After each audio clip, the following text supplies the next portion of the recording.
The Horrible Gamers podcast may contain content not suitable for all ages. Listener discretion is advised.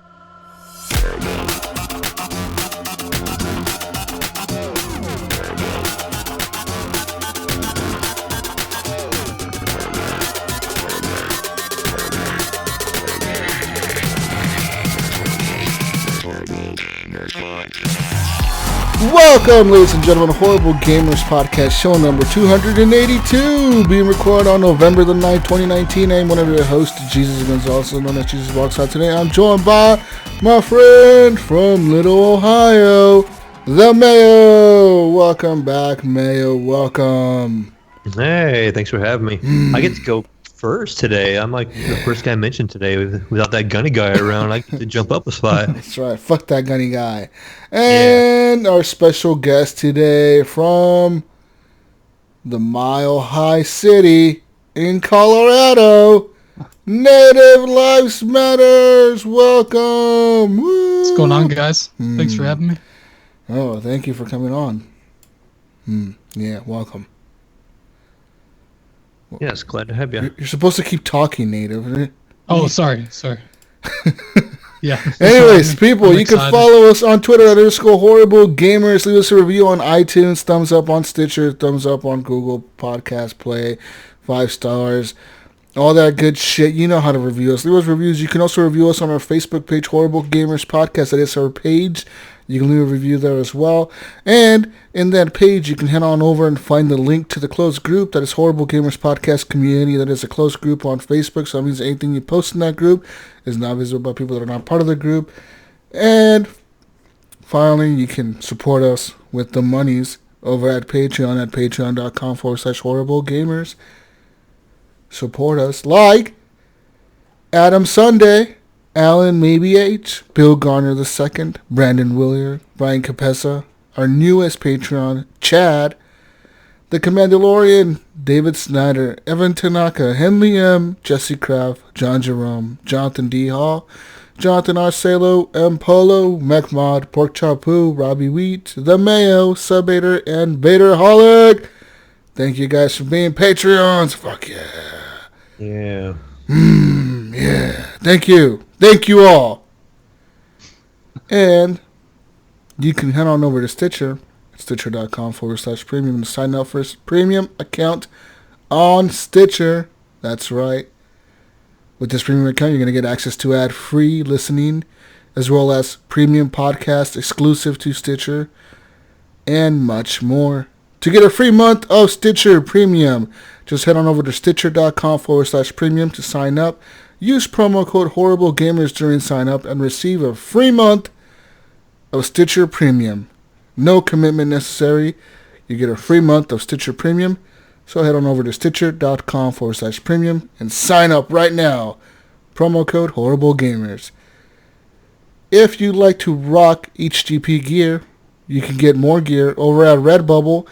At redbubble.com, you can search for the Horrible Gamers. You can click on our link store to, you just click on it. You click on the link to the store, to our store, and you can purchase stuff. That's right. You can purchase anything from a t-shirt to a mug to a clock to a block to a sock. Coasters, posters. Well, we're all writing things over here. If I can make it, I gotta make this a Dr. Seuss rhyme. Anyways, you can head on over there to buy some stuff. I mean, that mug looks pretty sick. You see Gunny's mug the other day, Mayo? You see that mug? I did. I was awfully jealous. That's and I'm not a coffee big-ass drinker, but mug. I need an HGP mug to put on some HGP coasters at my PC. Yeah, that was a very nice big mug. Big mug, the biggest mug, the best mug. It just looked beautiful. And I was like, wow. I was jelly as fuck too. You know what? If you are a boomer and you need a mug to drink your coffee to show off to the other boomers, just use one of our mugs. Go ahead and buy one. Just go buy one over at Redbubble and support the show.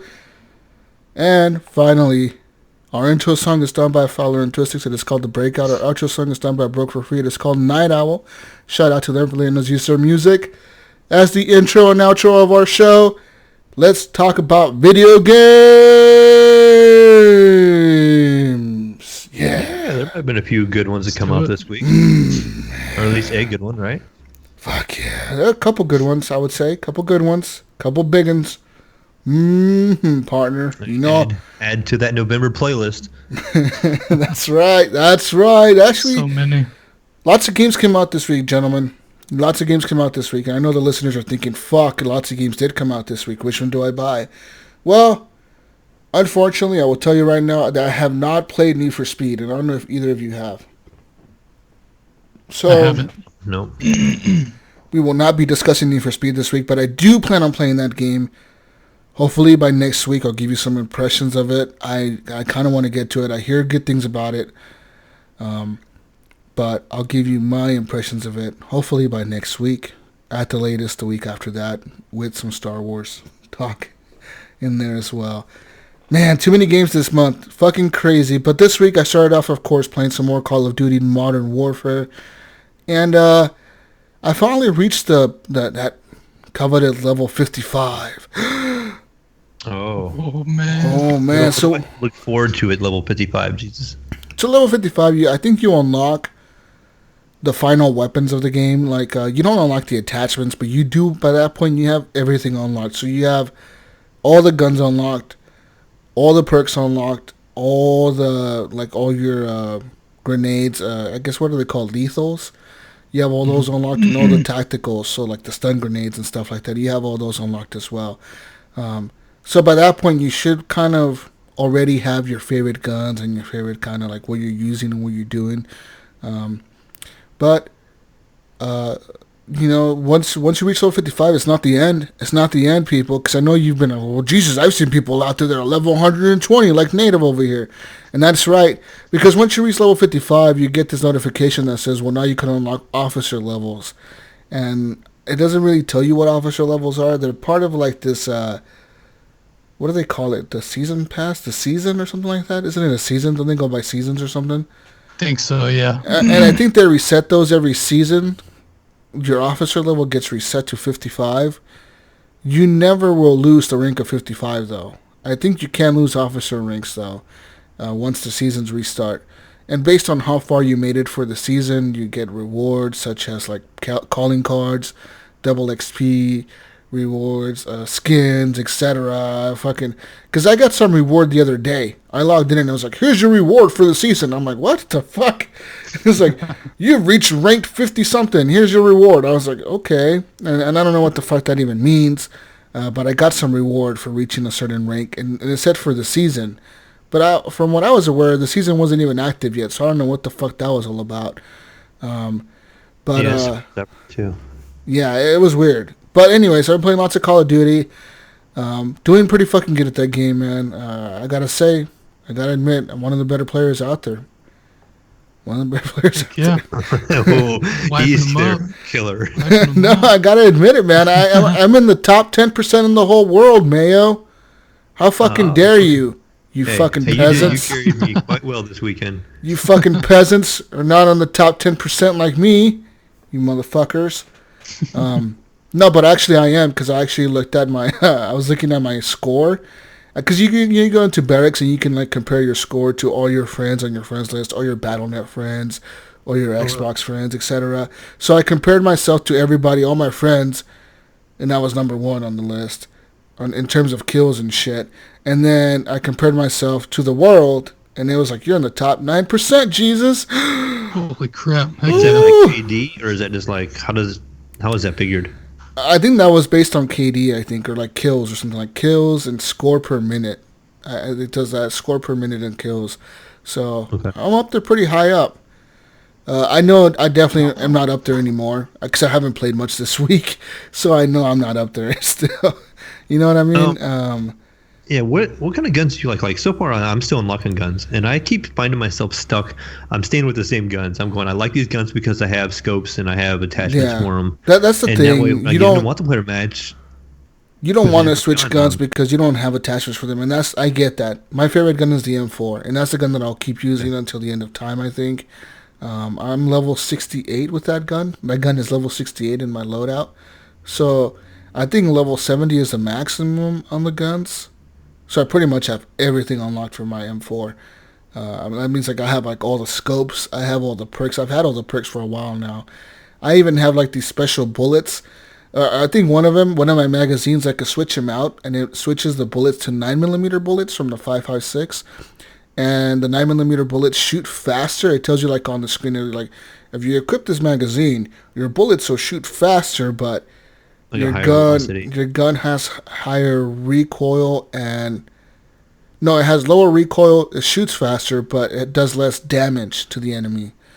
And I noticed that right away, dude, because I was like unloading on some people, and that fucking gun wasn't killing shit in core. I was like, what the fuck? I was getting fucking mad. I was like fucking frustrated. Like, this is bullshit. I was getting fucking pissed because I was straight like, I'm used to unloading like maybe, like I pulled the trigger maybe once or twice to kill somebody with like a regular magazine.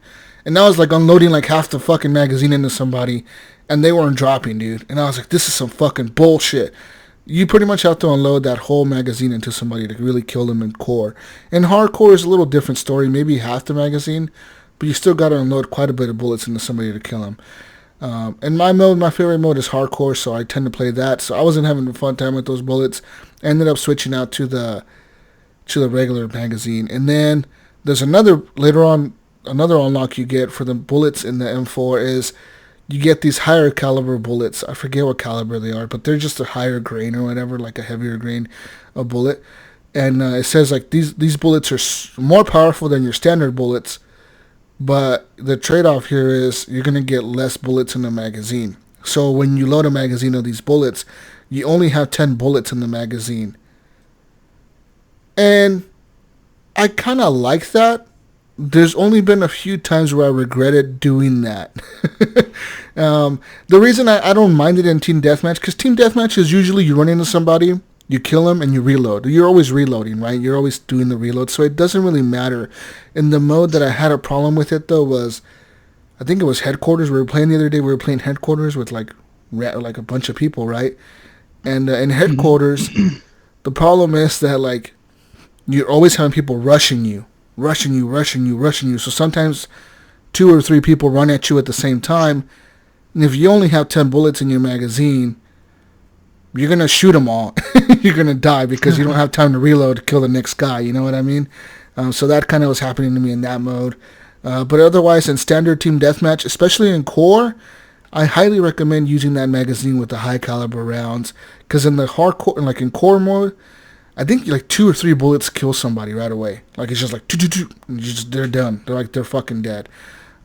So I highly suggest you use that bullet or whatever the fuck, that magazine attachment for your gun on the M4. High velocity or something. Yeah, it's called high velocity bullets or something like that. Or something like that. But they work really fucking good. Yeah. Heck yeah, I'll have to try it. But yeah, that's my favorite gun mail, the M4. Other than that, I use the M19 a lot as a pistol. I do have other unlocks for other guns. In hardcore, the good thing about hardcore is usually all the guns kill pretty evenly. It doesn't take many bullets to kill somebody. That's why I like hardcore. In core, it's a whole different story. In core, like a fucking submachine gun may not do as much damage. A shotgun, it looks like a sniper rifle. A certain rifle is going to suck because it's only semi-automatic. So I think that you should play hardcore if you want to try out all the weapons and get unlocks for them, because it's the easiest way to get unlocks for your sniper rifles and stuff like that.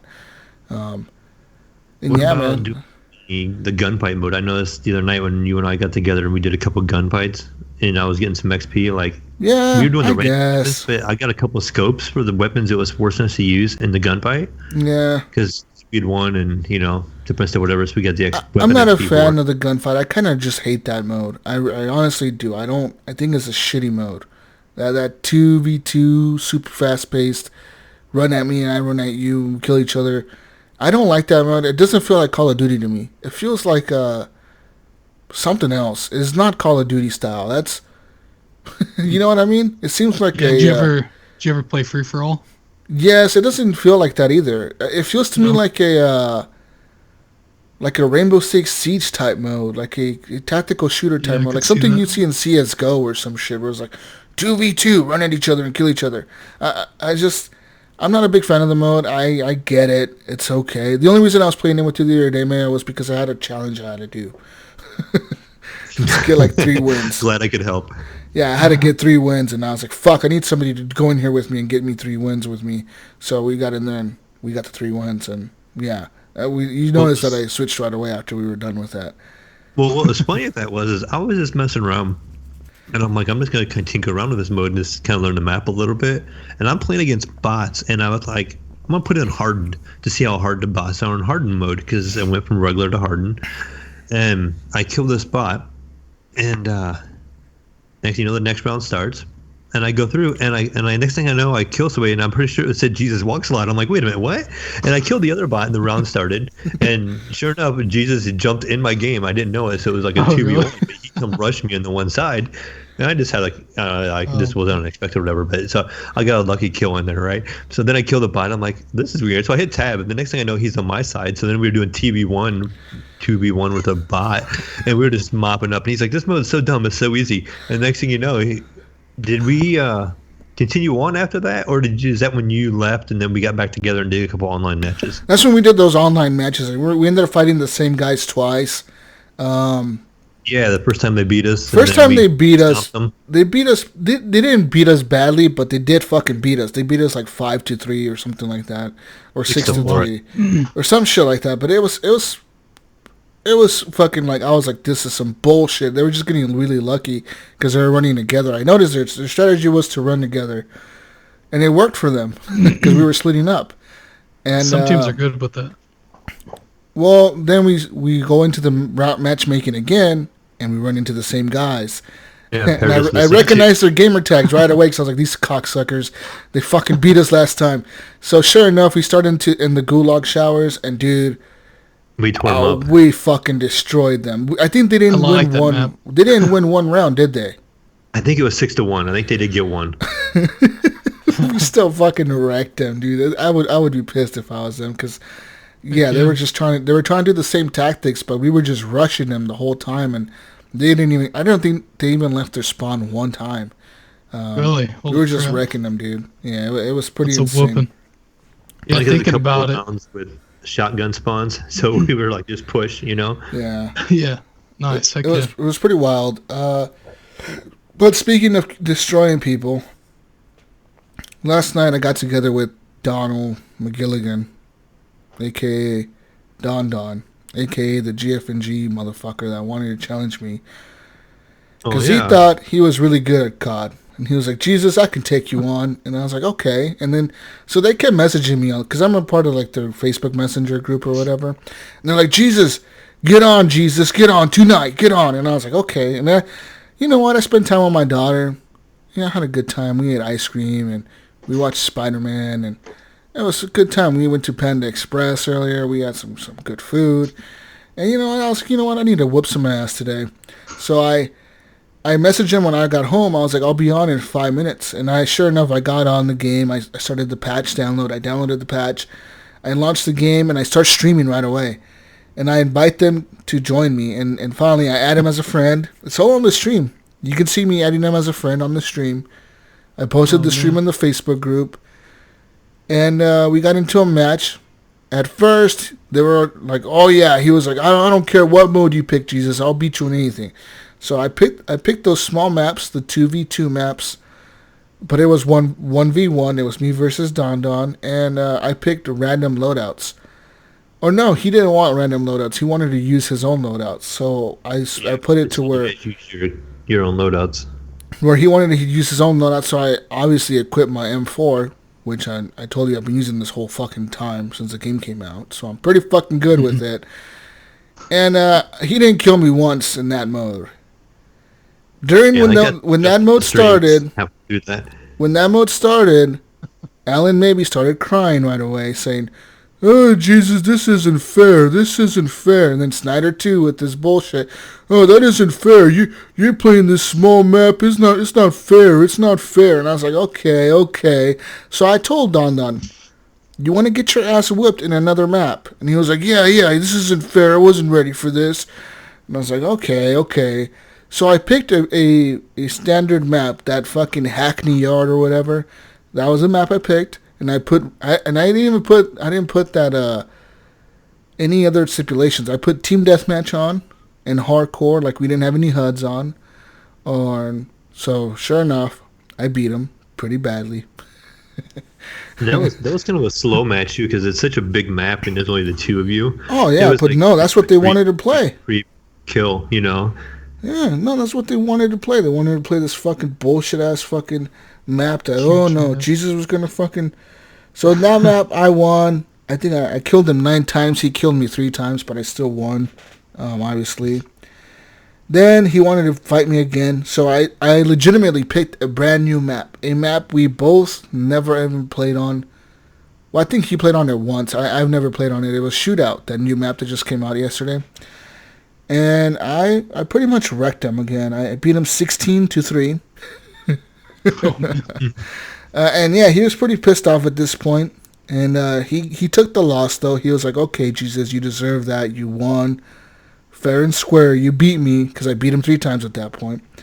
And then at this point, Jonathan Hall was talking shit in the stream, saying, oh, it doesn't count, So he wanted to get on and fight us as a team.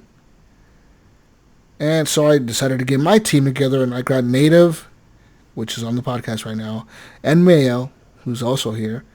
And you guys joined me, and we proceeded to whoop some more ass. You brought in the AC team. You brought in the A team and Native and the C team and Mayo.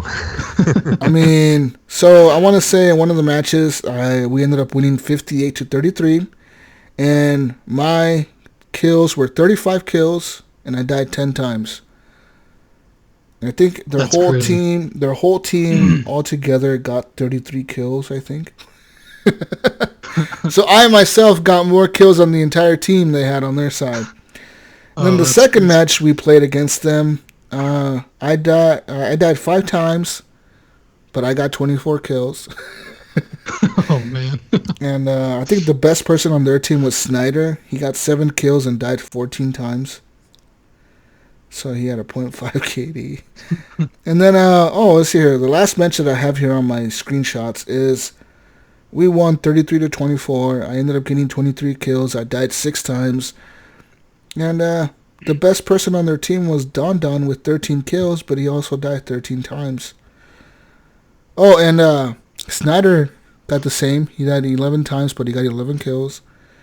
And Penpoint Red, I want to point this out here, Pen.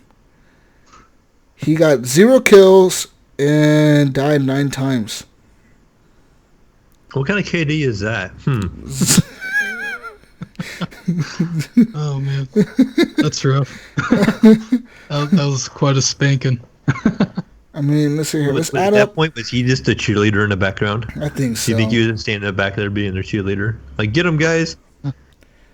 All in all, during those 3 matches, Penpoint Red got a total of 7 kills. And I got a total of, let's see here, 35 plus 24. It's 59. 59 plus 23. 79. 82 kills. Holy crap. I got 82 kills. Penpoint Red got 7. And he was talking all this shit the whole time about how he's going to become this fucking Jedi because he's going to Disneyland, and that's pretty cool. He's going to Disneyland this weekend. But he's talking about how he's going to become a Jedi because he's going to do that lightsaber thing where you create your own lightsaber.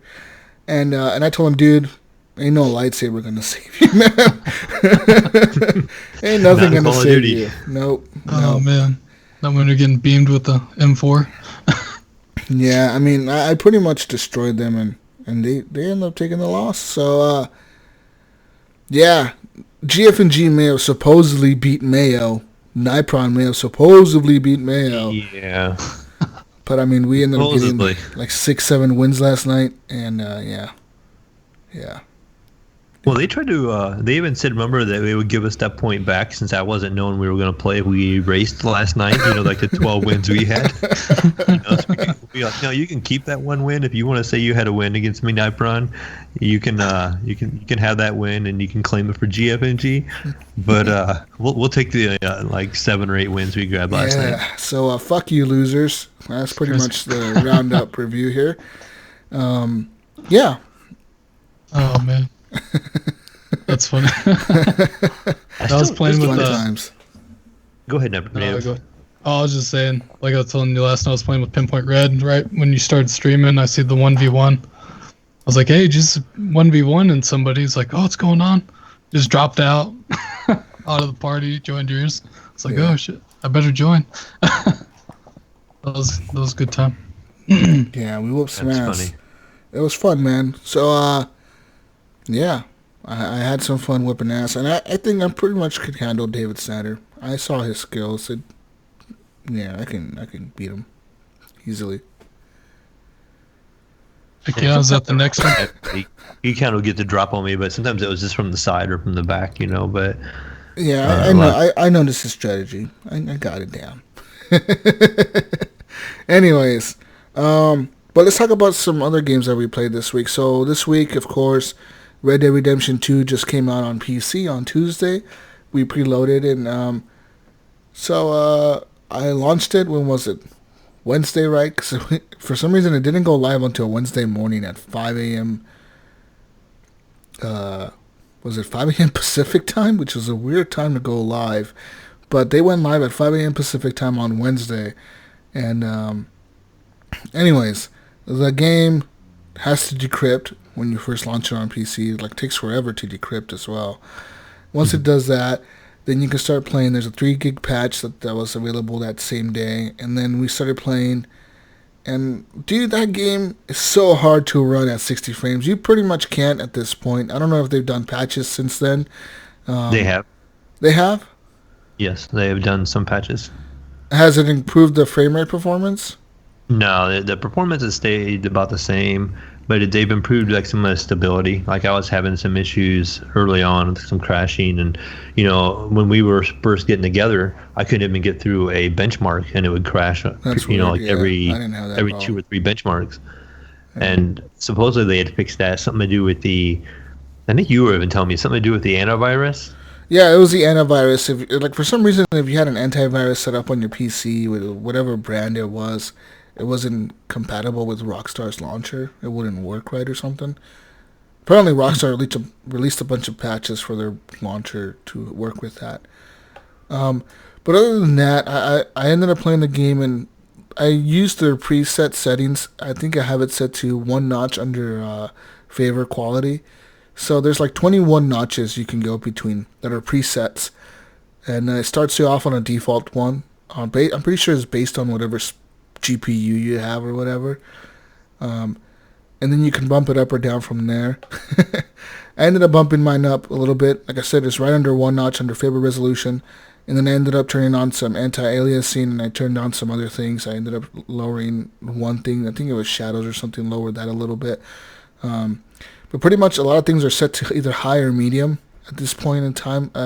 Textures are set to ultra, and the game looks beautiful, man. On PC, it looks amazing. There's definitely some changes to the game on PC compared to the consoles. There's new weapons in the game, as well as new animations for the animals and shit. And, there's new things the animals do. They don't really react the same to me in some situations and stuff like that. There is new missions in the single-player campaign, which I haven't got to yet. I pretty much made it to the point where you leave the snowy area and you ride the wagon with Hosea down to the camp or whatever. That's as far as I made it. So I still need to go to Valentine and meet Javier or whatever at the bar, and I got to go do all that. I'm pretty sure that's when the bar fight begins in that mission. And I've gone that far actually. So I played. I was playing with mouse and keyboard, and then for some reason, Ghost Nico on the Discord was like, "Oh, you should play with the controller, Jesus." And I was like, "Yeah, you're probably right." So I turned on my controller stupidly, and I started playing with the controller, and I didn't go back to keyboard and mouse. And that's kind of shitty, because I wanted to learn the game on keyboard and mouse. But now I know I won't be able to. Situation with the controller, or do you just think that you're not as good on a keyboard and mouse yet, and that's why you're not enjoying it, or do you just think it's better should I be trying it on a controller? Because I'm the opposite. I'm not as good as it on a controller as I am with mouse and keyboard.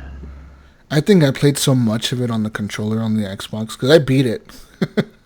So I think I just played so much of it on the Xbox. It's exactly the same. So I think it's just second nature. I just know the controls. You know what I mean? Mm-hmm. I already beat it on the Xbox with the controller. So I feel like I already everything was just natural. Like it's like, oh, I've been here before. Hey there, partner. Is the controller any more responsive or any less responsive as compared to like the Xbox version? It definitely feels more responsive. All in all, it all feels more responsive. Even on mouse and keyboard, the responsiveness of the input lag is very low compared to the consoles. And that's because I think on consoles, the GPU is being so maxed out and everything's being pushed to its limits so much that for some reason that adds some input lag into the console version of the game.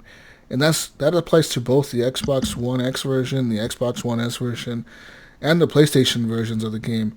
On PC, it doesn't seem to have that much of an input lag. It feels way more responsive, in my opinion. The game, like I said, though, it looks amazing. Runs okay.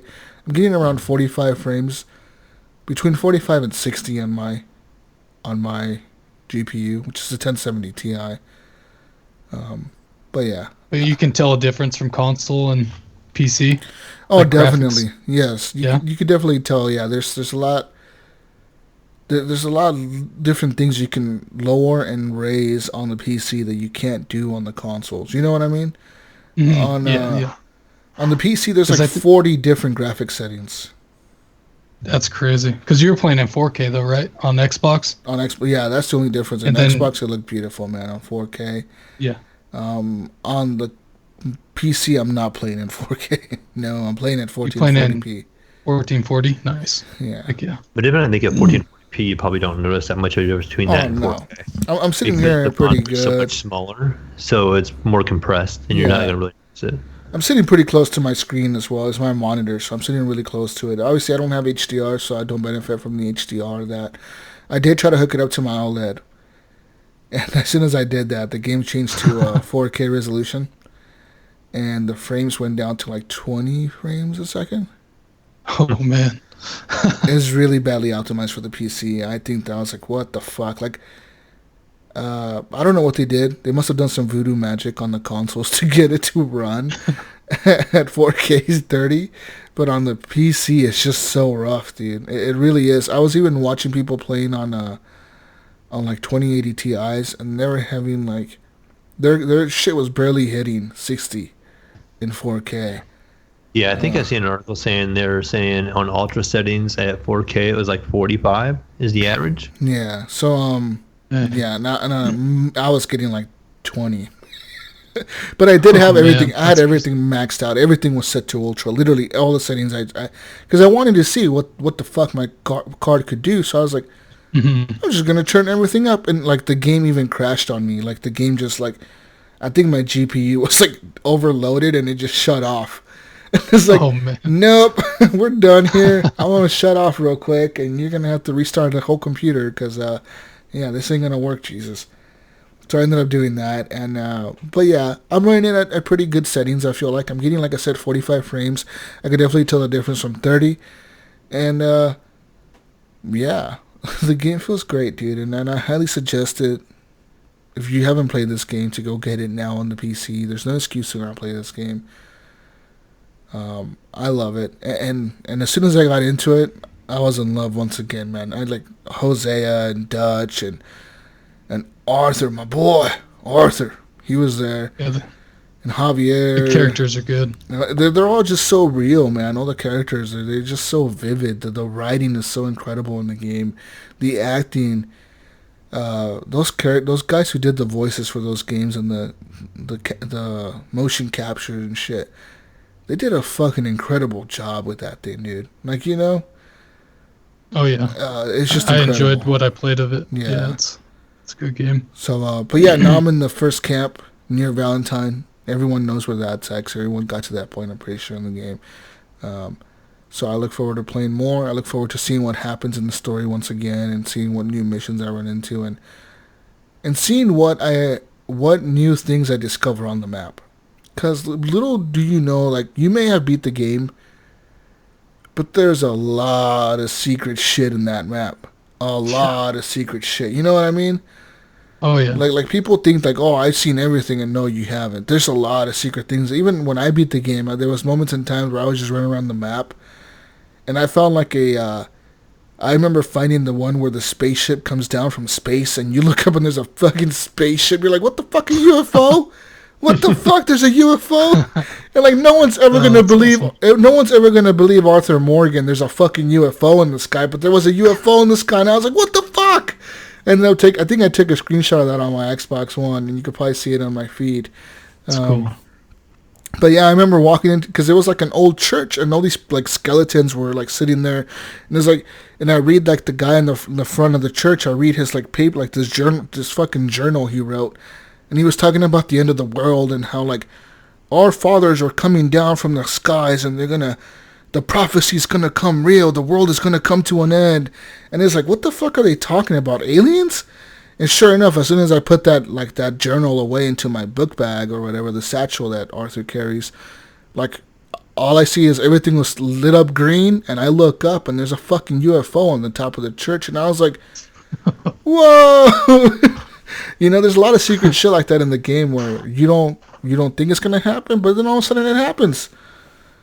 Yeah, Rockstar is good with that. I mean, yeah, I think GTA 5, there's still people finding like Easter eggs and like crazy stuff like that happening as well, and ghosts, I guess, and all kinds of crap. So there is ghost in Red Dead Redemption 2 as well. There's ghost near Valentine, that first city you kind of the first camp you're at. At nighttime, if it's foggy outside and it's midnight and there's a full moon, you can go to a certain area and you hear like Native Americans like screaming like fucking. Oh really? Like, yeah, like screaming. Like, it's pretty creepy because you're like, it's in the middle of nowhere and you're like, what the fuck? Yeah. But then then you notice like certain days, you know, you could buy the newspaper from the guy who sells the newspaper in the town. Yeah. If you buy the newspaper and you read it, because there's like full on like stories in those newspapers. There's a story about how people keep complaining about Native Americans screaming at night. They hear them. And you're like, what the fuck? And there's like this story that says like, yeah, during some nights, the people who live in this ranch over here, they say they keep hearing Native Americans screaming outside their doors at night. And it's like, wait a minute, what the fuck? And sure enough, they're talking about the ghost. You don't realize that until you run into the ghost. And it's fucking crazy because like that stuff, you don't pick up on that until you like actually experience the game and you experience both things and you tie two and two together and you're like, whoa, like they fucking thought of this, you know what I mean? Like they thought about writing the newspaper, they thought about putting this in the game, and putting that in the game, and it's fucking incredible. What do you think of the Red Dead so far, Mayo? I want to hear your impressions. So far, I'm liking it a lot. Early on, I didn't really care for the snow part. I was kind of like ready to be done with the snow. I'm like, just get me out of here. I live in Ohio. I see no snow. I don't want to see anymore. And I couldn't help but think, remember there was a community question about asking us if we ever got cold when we see like cold scenes in video games, and that thought crossed my mind, but no, I wasn't cold at all.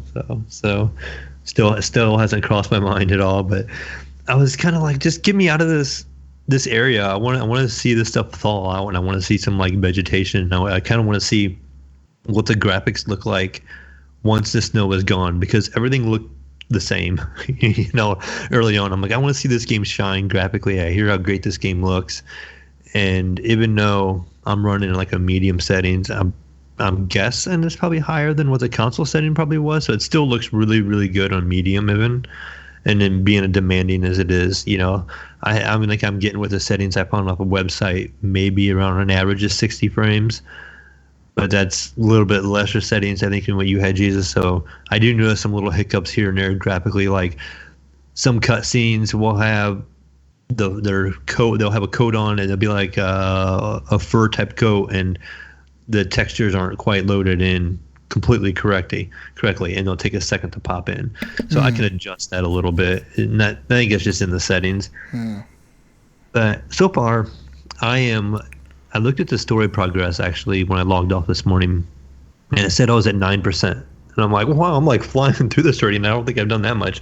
So I know this thing is just going to really open up, though, and take a while. Oh, no, you're not flying through this, I'm telling you right now. Right. Ain't no And I'm fucking like, flying through Red Dead, man. well, that's what I was, too. I was like, this is 9% already, so obviously there's going to be so much campaign, and it's going to slow down a lot.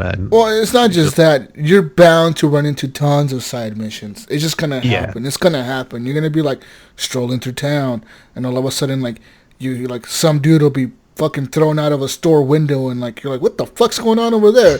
And it'll be some like store owner beating up some guy that tried to rob him or something. Like, fuck, get out of my store, you bastard! And you go talk to the guy, and it's like, yeah, those guys over there, they've been trying to rob us for so many years now or whatever. You should go take care of them. And now you had a mission to go take care of this fucking gang or something. That happens. Yeah, I've got to do some of the fun stuff. I've gotten to the town. Is that Valentine? Is that the first town? Is that what you said it was? Yeah, Valentine. Okay, so I've got to mess around with that town a little bit. I did the bar fight scene. That was kind of fun. Nice. Kind of learning the fighting controls and learned how to block. And the guy was like beating the crap out of me outside for a while. And then I was like pinned on the ground, and like you have to hit F on the keyboard to like break loose, and like I was kind of like kicking him and help kneeing him and everything else what I could. And finally you get on top of him and you just kind of keep punching and you kind of win. And then they do the part where you steal a guy's horse. He like recognizes you, and you like have to chase after him.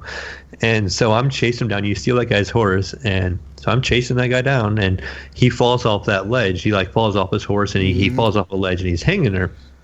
And he's like, help me, mister, help me, mister. And I'm like contemplating, because the way he's talking, he's like, I recognize you guys and this and this. And Arthur's like, well, you didn't recognize us. I just have a familiar looking face, And I'm like, do I kill this guy? No. Yes.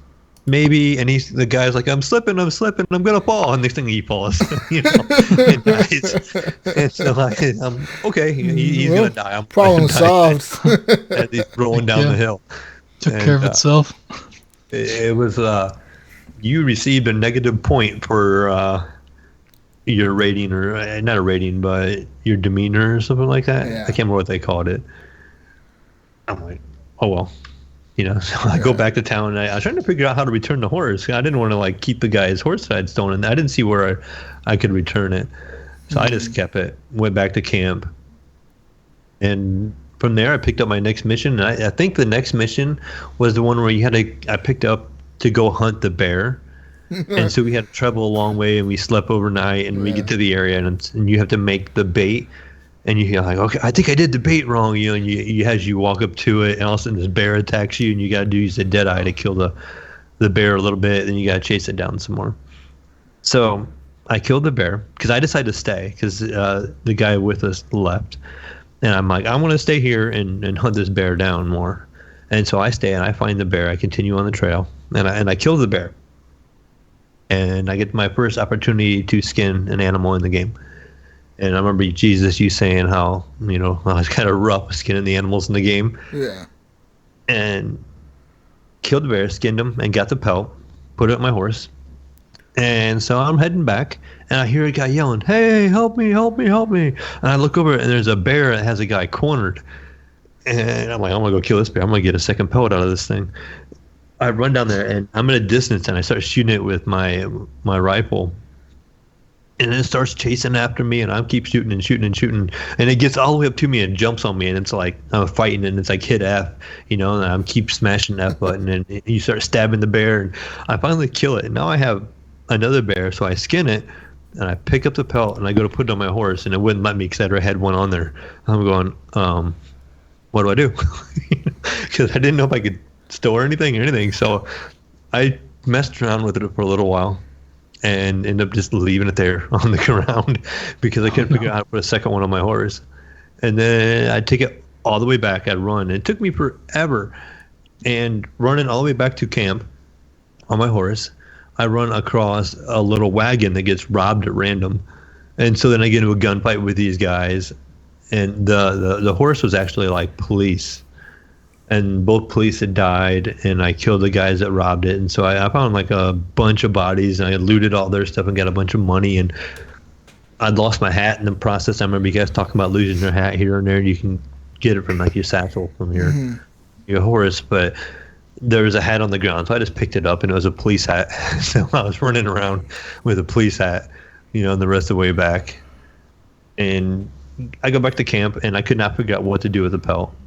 I was talking to people, and I didn't know. So I ended up Googling it, and it's like, you can turn it into the trader.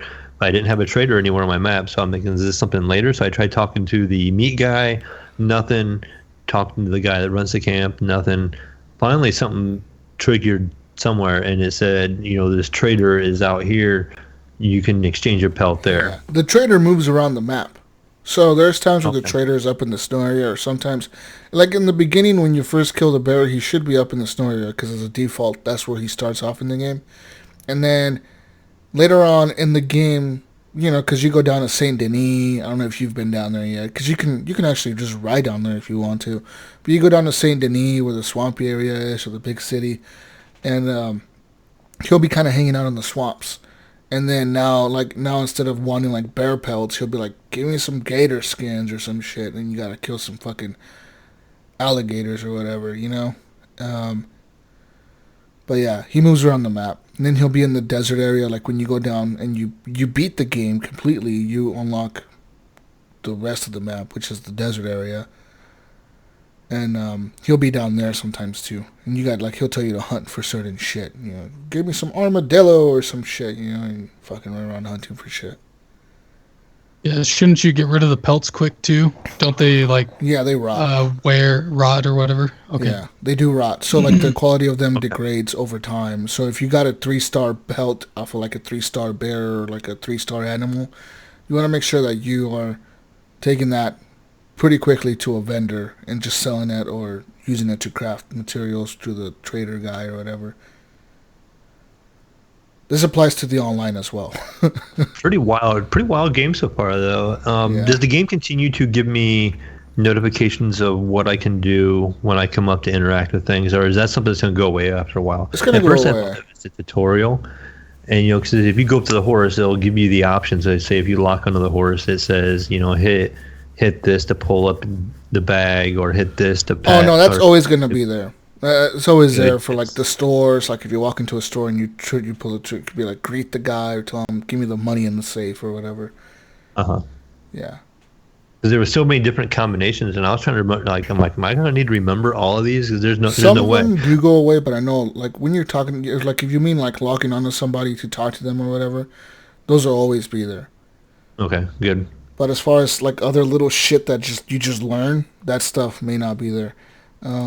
But yeah, I mean, there's also situations in the game where you'll be like hanging out at a store and you'll be looking at something on the shelf because you're shopping or whatever. That's what I would do. I would just look around shit on the shelf. Like, I'm going to pick up this pomade and I'm going to buy this pomade. Mm-hmm.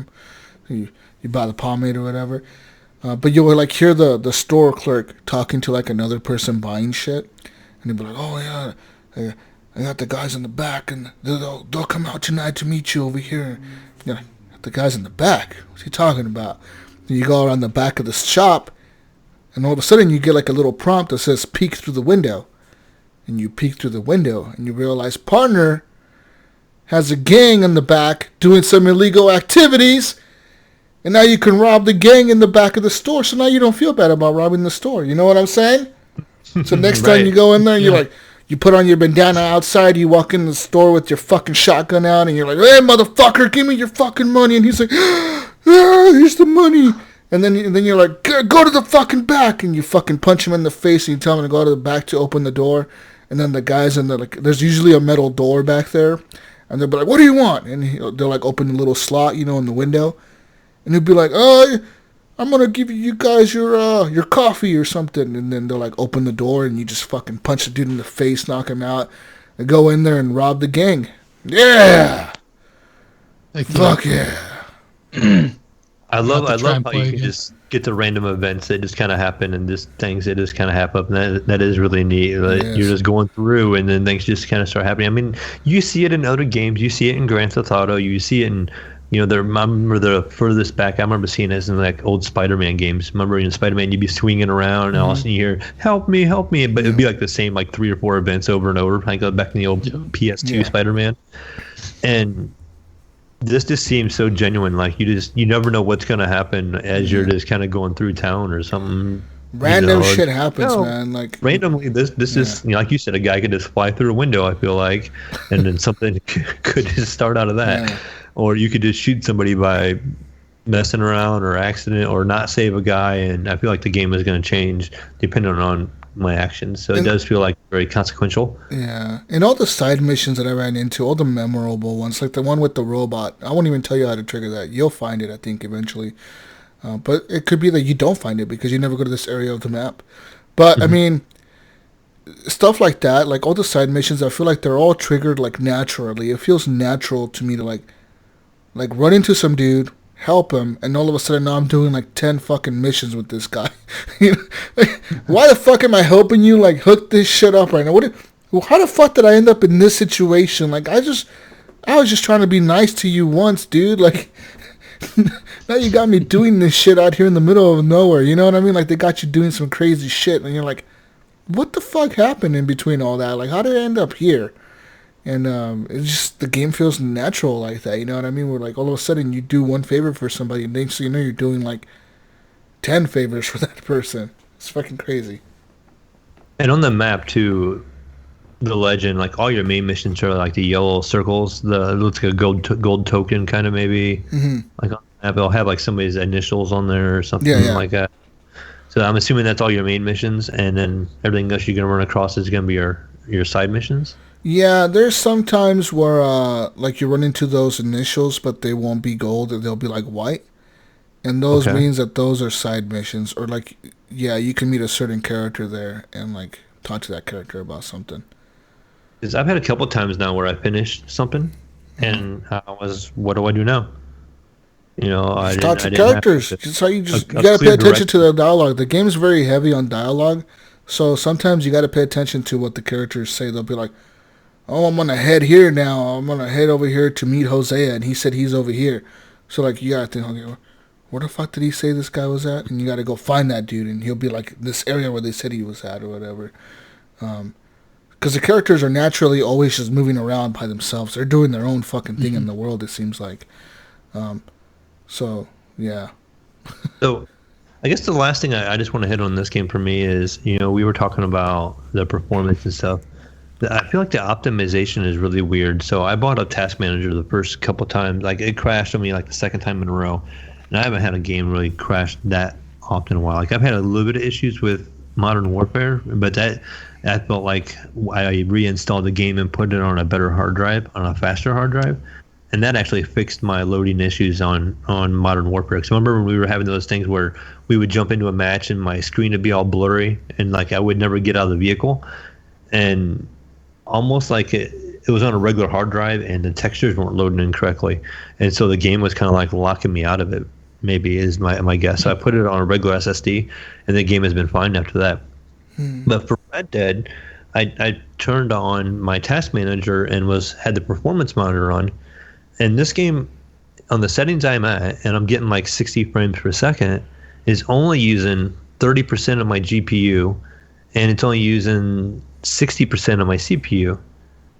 And no matter what I do settings-wise, it's not changing. My frame rate's dropping, but it's still only using 30% of my GPU, like no matter what I change it to. And it also has, you know, just like in Modern Warfare, that little top corner, it shows you how much video RAM it's using. I'm only using like 2 gig of the 8 gig of video RAM my card has. And, you know, I'm wondering why it's not showing up correctly. I wonder if they're doing something different that affects the frame rate, or what, or if it's just that poorly optimized, and we'll get something maybe more steady later. I don't know what's going on with it. Yeah, I don't know. Because mine did the same thing. Mine said it was using 9% of my GPU, and I think that's bullshit. I think maybe Task Manager, it's not, maybe the way they have it in their launcher, it doesn't let the computer Task Manager track correctly what the fuck is happening or something. Because it's fucking weird. Ain't no way that fucking game is using only 9-10% of my GPU to run that shit. No fucking way. You know what I mean? Crazy. It sounds off. Yeah, way off. It sounds like it's off by like maybe 99%, motherfucker. Like, that's way off. You know what I mean? Like, what the fuck? Yeah. So have you guys tried online yet? I have. So I created a character online, and creating the character, it was weird because in the campaign I was getting 45 frames, but as soon as I switched over to multiplayer, I was getting 60, pretty solid, with the same settings. So I don't know. Have they fixed online? Is it better? What do you mean? Is it better? I don't know. They didn't have very many modes. At least last time I played. Well, they've added all the modes they have on the consoles to the PC as well. So you have the bounty hunter. So there's now you can pay to get a license to do 3 different things in the game. Okay. I don't have to pay because I got the gold bars because I'm part of the Rockstar or whatever the fuck, and then I pre-ordered the game and all that. They gave me free gold for pre-ordering and all that. Okay. But if you don't pre-order, I'm assuming if you just buy it now, you're going to have to pay for this gold stuff or earn the gold in game by doing missions and shit. But 8 gold bars is what it costs to start a license on a certain thing. There's 3 different kinds. There's Hunter, I think that's what he's called. There's a treasure hunter guy as well. There's a hunter. The hunter is like an animal hunter. There's a treasure hunter that hunts for treasure. And there's a bounty hunter. The bounty hunter hunts for bounties. So the bounty hunter is pretty cool. You're like a cop, kind of, but not really. You're just a bounty hunter. You're running around the map collecting bounties on people that are wanted, NPCs usually that are wanted, and you take them in, and other bounty hunters can try to fuck you over and kill you and take your shit to turn them in themselves. So that get the reward and everything. That happens sometimes, so you got to be prepared for that. Of course, the hunter, his job is just to track animals and kill them. Like that's all you do. You're out in the wilderness, like hunting for wolves or bears or fucking, I'm going to go kill an otter or something, you know what I mean? Or a beaver or something. So you got to go look where these animals are at, the eagles and shit.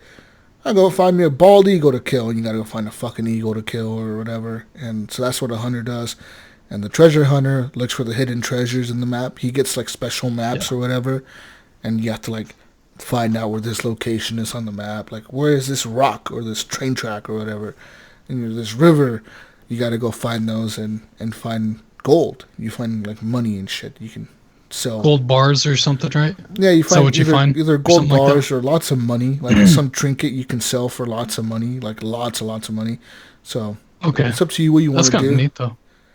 Like or you could just live your life as a cowboy. There's blackjack and shit in there. There's fucking little different shit you can do. I'm assuming the game's gonna blow up though, dude. As soon as it launches on Steam here next month. We're going to see lots of players online, I bet. In Rockstar, they'll get it optimized. And I mean, Grand Theft Auto, they're adding content. They're still adding content. All the time, yeah. Yeah. It's crazy. I had a little laugh when I posted that picture in the Discord of the Grand Theft Auto, or not Grand Theft Auto, but Red Dead with mods, and it showed cars. It said the console version, it should have won horses, and then in the PC version, it should have been cars. Cars, it's the truth, though. There's going to be some pretty cool mods in the game, and I look forward to it, man. I look forward to seeing what the online has to offer. I'm going to get more into it, definitely, on the PC. I know there's people that are playing it pretty heavily on the consoles as well. Anyways. I'm about to pick it up. Guys, I picked up another game this week. And what would that be? A game that I told you I was a little hyped for last week. Oh, man. Jesus, I kind of made fun of this game all the way up to this point, and I was kind of not interested. And even when the game launched, I popped up a little stream while I was playing Modern Warfare. And I would glance over it, and I'm like, this looks ridiculous, right? Mm-hmm. So, with all that being said, I turned the stream back off, was done with it. What? Went up to go to bed, and I went to just watch a stream for a minute. I'm like, I'm just gonna jump on, and somebody was streaming it. Like, he was a highest guy on Twitch streaming. So, okay, I'm gonna jump in to see what this is about. I'm gonna just watch a couple minutes cutscene, and then I watched, and then I watched, and then I watched. I'm going, I should go to bed. Next thing you know, it's like 3:30 in the morning. I'm still watching. You're still watching? God damn. Oh, shit. I'm like, oh no, I might have to get this game. But from there, I'll let you go ahead from there. So Death Stranding, of course, is what Mayo was talking about. So Death Stranding is Hideo Kojima's brand new game, obviously. And you know that. When you launch the game, it starts off by saying, Hideo Kojima Studios. And it shows the whole intro to his studio logo. And then it starts off saying a Hideo Kojima production. And then it goes, a game written by Hideo Kojima. And then it says, story by Hideo Kojima. It at least tells you like 6 times in the credits that are opening in the game, like, who the fuck made this game, motherfucker? You know it's him. But so I know everyone's saying it's a walking simulator. Like, guys, let me tell you something. This is not a walking simulator. This is a delivery simulator. Yes, there's lots of walking in the beginning. I want to say I'm 10 hours in. I just reached Port Knot City. That's the fifth main connection that I've done. And, oh my god, dude. I'm in love with this game. I kind of want to quit the podcast right now and go play it. So I've been playing it, dude, and the first mission I got was like, oh, go to like this, like, what happens is you wake up and like this obviously there's a lot of cutscenes in the beginning. You get like maybe 10 minutes of gameplay in the first hour. Lots of cutscenes. And they're talking about like the Death Stranding and what happened and like what's the Death Stranding and what's a void out. A void out, so like the Death Stranding is like something that happened in the United States or something where the dead come back. Like the death is here, death is around us or whatever. The people that are dead are near us. And if if you die as a human or if a BT gets you,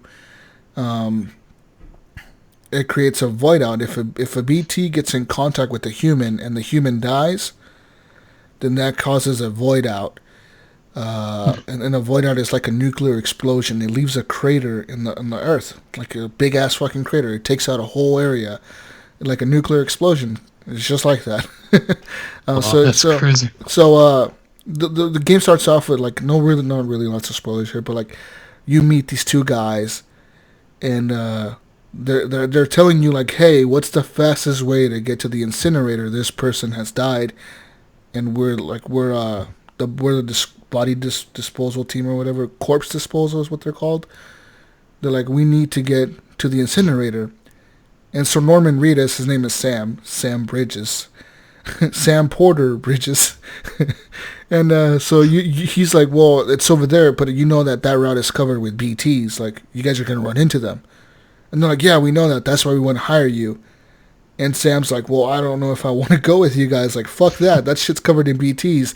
And like, so the dude, I guess there's like a way, like, if they grab your like wrist and they grab your like the little, it's like a little wrist thing, and they touch that and they like you can put people into contracts with each other. So they were like, you're Sam Porter. You're entering into a contract with us to transport this body to the fucking incinerator. This is your contract now. So like now you're tied to that contract and you got to complete it. And so pretty much Sam joins them, and then like a void out happens because obviously the BTs like make the truck break down and they overtake the truck and they kill everybody. And you find out some things about Sam in that situation. And then you get your BB after that. You get a BB, that's your bridge baby. And a cute little fucker. It's in a little fucking tube. Pretty cute little baby, dude. And the fucker cries. So like I've been doing lots of deliveries in the game where like I'm just walking around, and then the rain comes in, and the rain is called timefall. And the rain actually turns everything it touches, it turns it old, like it ages it. It fast forwards it in time. So for example, if there's an animal walking in the rain, that animal becomes old and it turns into a corpse and it fucking dies.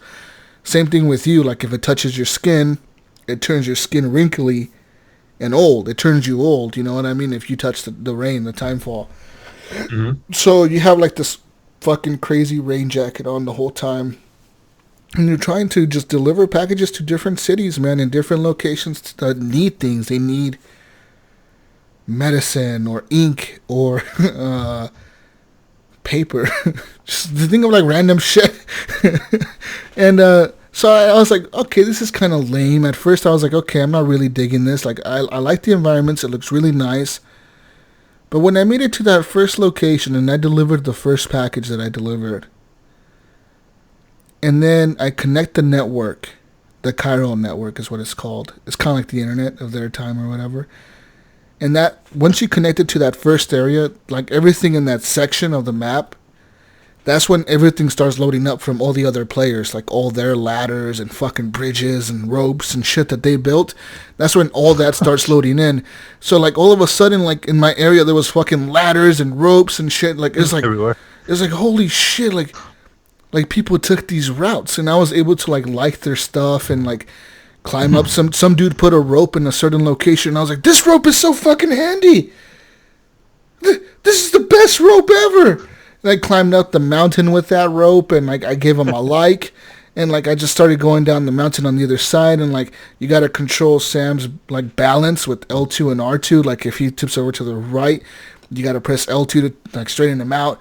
And if you're running down a hill, like you know how characters run. You know how you've run down a mountain, right, guys? Like you like have to like keep your balance, right? So that's the same thing with Sam. He has to keep his balance, and you gotta hold L2 and R2 while you're running, so he doesn't fall over and tip over. I thought it was ridiculous too, because that's the thing that actually stole me when I started watching this. He was messing with the inventory system, and I think it was pretty early on, and he had picked up a package, and you probably, again, this is early on. This is where he gets a ladder. Yeah.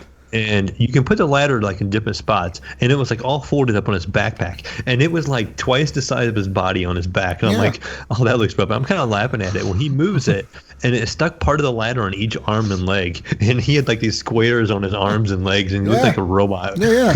He just left them there, and so when he's running, you see these square like objects on his arms. That's how you load it up. You can load it up on your body. So he would find stuff, and it kept adding to his backpack, and it would make it bigger. So bigger. Yeah, you can walk. So if you're doing a delivery, you can find lost packages, and these lost packages, you can pick them up, and as long as they're under your weight capacity, because there's a limit to how much you can carry.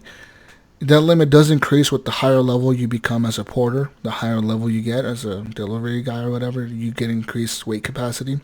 But in the beginning, you find these packages, and you're like, hey, there's a package here. Like, what the fuck is this? And it says lost package. So the lost package will usually tell you, like, this is a medicine, and it was headed to this city. You can decide to pick that package up, and you can take it yourself to that city. But you don't have to. You can just leave it in a post box. There's usually these post boxes people can build in the middle of nowhere. And in this post box, you can leave an item there and say, like, hey, I found this lost item, but I can't deliver it, so I'm just leaving it here. And if somebody else comes by that post box and they pick up that package and decide to deliver it, then you also get credit for that delivery. So, like, if they deliver it, you get some likes as well. And likes is the currency that this game runs on. Like everything is likes, like thumbs up and shit. Like, hey, thumbs up, you fucking delivered a package. You get 300 thumbs up or whatever, and that increases your rank and your score and your connection with each city. And each city has a connection of 5 stars. So, for example, in one of the cities or one of the locations, they're not necessarily all cities. They're like distribution centers or whatever. Or like it'll be like a power facility, like a power plant or something. You know what I mean? Shit like that. But like if you're delivering stuff to these places, and they all have a 5-star rating. So when you first get there, you obviously have 0 stars. But every time you get to a place, you're usually doing a delivery there first. So you give them whatever you're going to deliver. That'll increase you to like 1 or 2 stars. But the more deliveries you do for them, or the more things you deliver to them, or give to them, or donate to them, or recycle with them, the higher your star rating gets. You can craft different stuff, and they actually teach you how to craft different stuff. So like, for example, this one area that I'm part of, I'm like 5 stars with this one distribution center, and you guys will probably notice it because I built a big ass bridge in front of it that everybody likes. But I built this like bridge in front of it because I had like all these resources in that facility. I had 5 stars with them. They were giving me all these resources and all these like cool things that I could build. So like they gave me the ability to build a bridge. And like there was a big ass river in front of it, and I know everyone has to cross that river to do this mission. So what I did is I built this huge bridge in front of this fucking building, and like every so often when I was playing the game, it would be like, hey, this person liked your bridge. These 10 people liked your bridge, and it would show me their gamer tags on PlayStation. And I was like, that's pretty fucking cool. Like these 10 random fucking people that I'm never gonna talk to like the bridge that I built, you know what I mean? And in like the middle of the bridge, I put a sign, because you can like pull up your binoculars at any time, and you can leave these things called signs. And they're not really signs. It's not like you're pulling out a fucking stick and putting it on the ground and writing a note on there. What you're doing is you leave like a happy face. You can leave like emojis. Or you can leave like a sign that says like BTs are in this area. Or like this is a good area to put a rope in. Or this is a good area to set up a ladder. Or this is like, you can leave different hints for people. But on the middle of my bridge, I put free to use. So like anyone could be free to use my bridge. You know what I mean? I just put free to use right in the middle of my bridge. So every time I walk by that, you can see that. So as you're crossing my bridge, if you're a player, you can see that pops up, and like it's a hologram, and it pops up and it says free to use, and it says JesusWalksAlot on there. And so stuff like that is really cool, man. When you build things and you see people like your stuff, and I've liked other people's stuff. And there was this one really cool like this location that I had to head to. It was up in the mountains. It was really windy, so like my guy was carrying lots of shit, and my guy's tipping over. And like there's this one post box, and everyone's going to see this because everyone has liked this post box, I think. It had like 3,000 likes. But I get to the post box, and people have been like going to that post box so often that they upgraded it, and it plays a fucking song.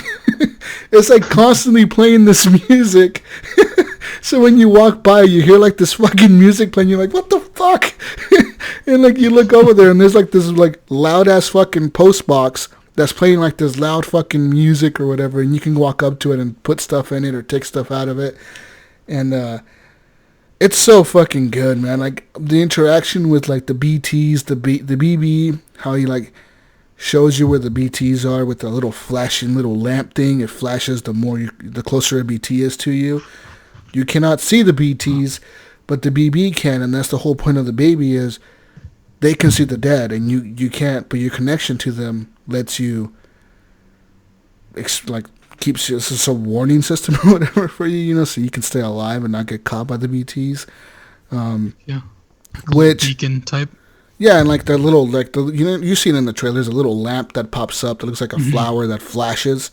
And that thing is kind of showing you the direction where the BTs are. So the way it's facing, that's where the BTs are. And if it gets red, that means the BT is like right next to you. You better hold your breath, and you can hold your breath in the game. You press R1, and Norman Reedus like stops breathing. He covers his mouth. He's like, he holds his fucking breath, but he can run out of holding his breath too. Like if that fucking meter goes all the way down, you start losing your health. And as soon as you let it go, like if the stamina meter, like if you don't let it go before the stamina meter depletes, he's gonna go like he's gonna take a really deep fucking breath, and the BTs will be on top of you so fucking quick. I did a mistake of doing that. I fucked up, and it was bad. It happened. I'm trying to remember who was streaming. One of the bigger streamers was I can't get his name now. It's just Lyric. He was streaming it, and that happened to him. Yeah, where he ran out of breath. I was the first couple of missions there. He was trying to work his way back, and the whether they said BTs, were with the shadow things, and they would kind of starting to grab him, and he was holding his breath, and he had went like a wrong way, so he had to circle back through where they were at, and like something happened where all the ground started turning black, and his hands started coming out of the ground trying to like grab him and stuff. And so he got caught. And he was trying to fight, and he ended up getting out of it. He kind of got away, and then you can.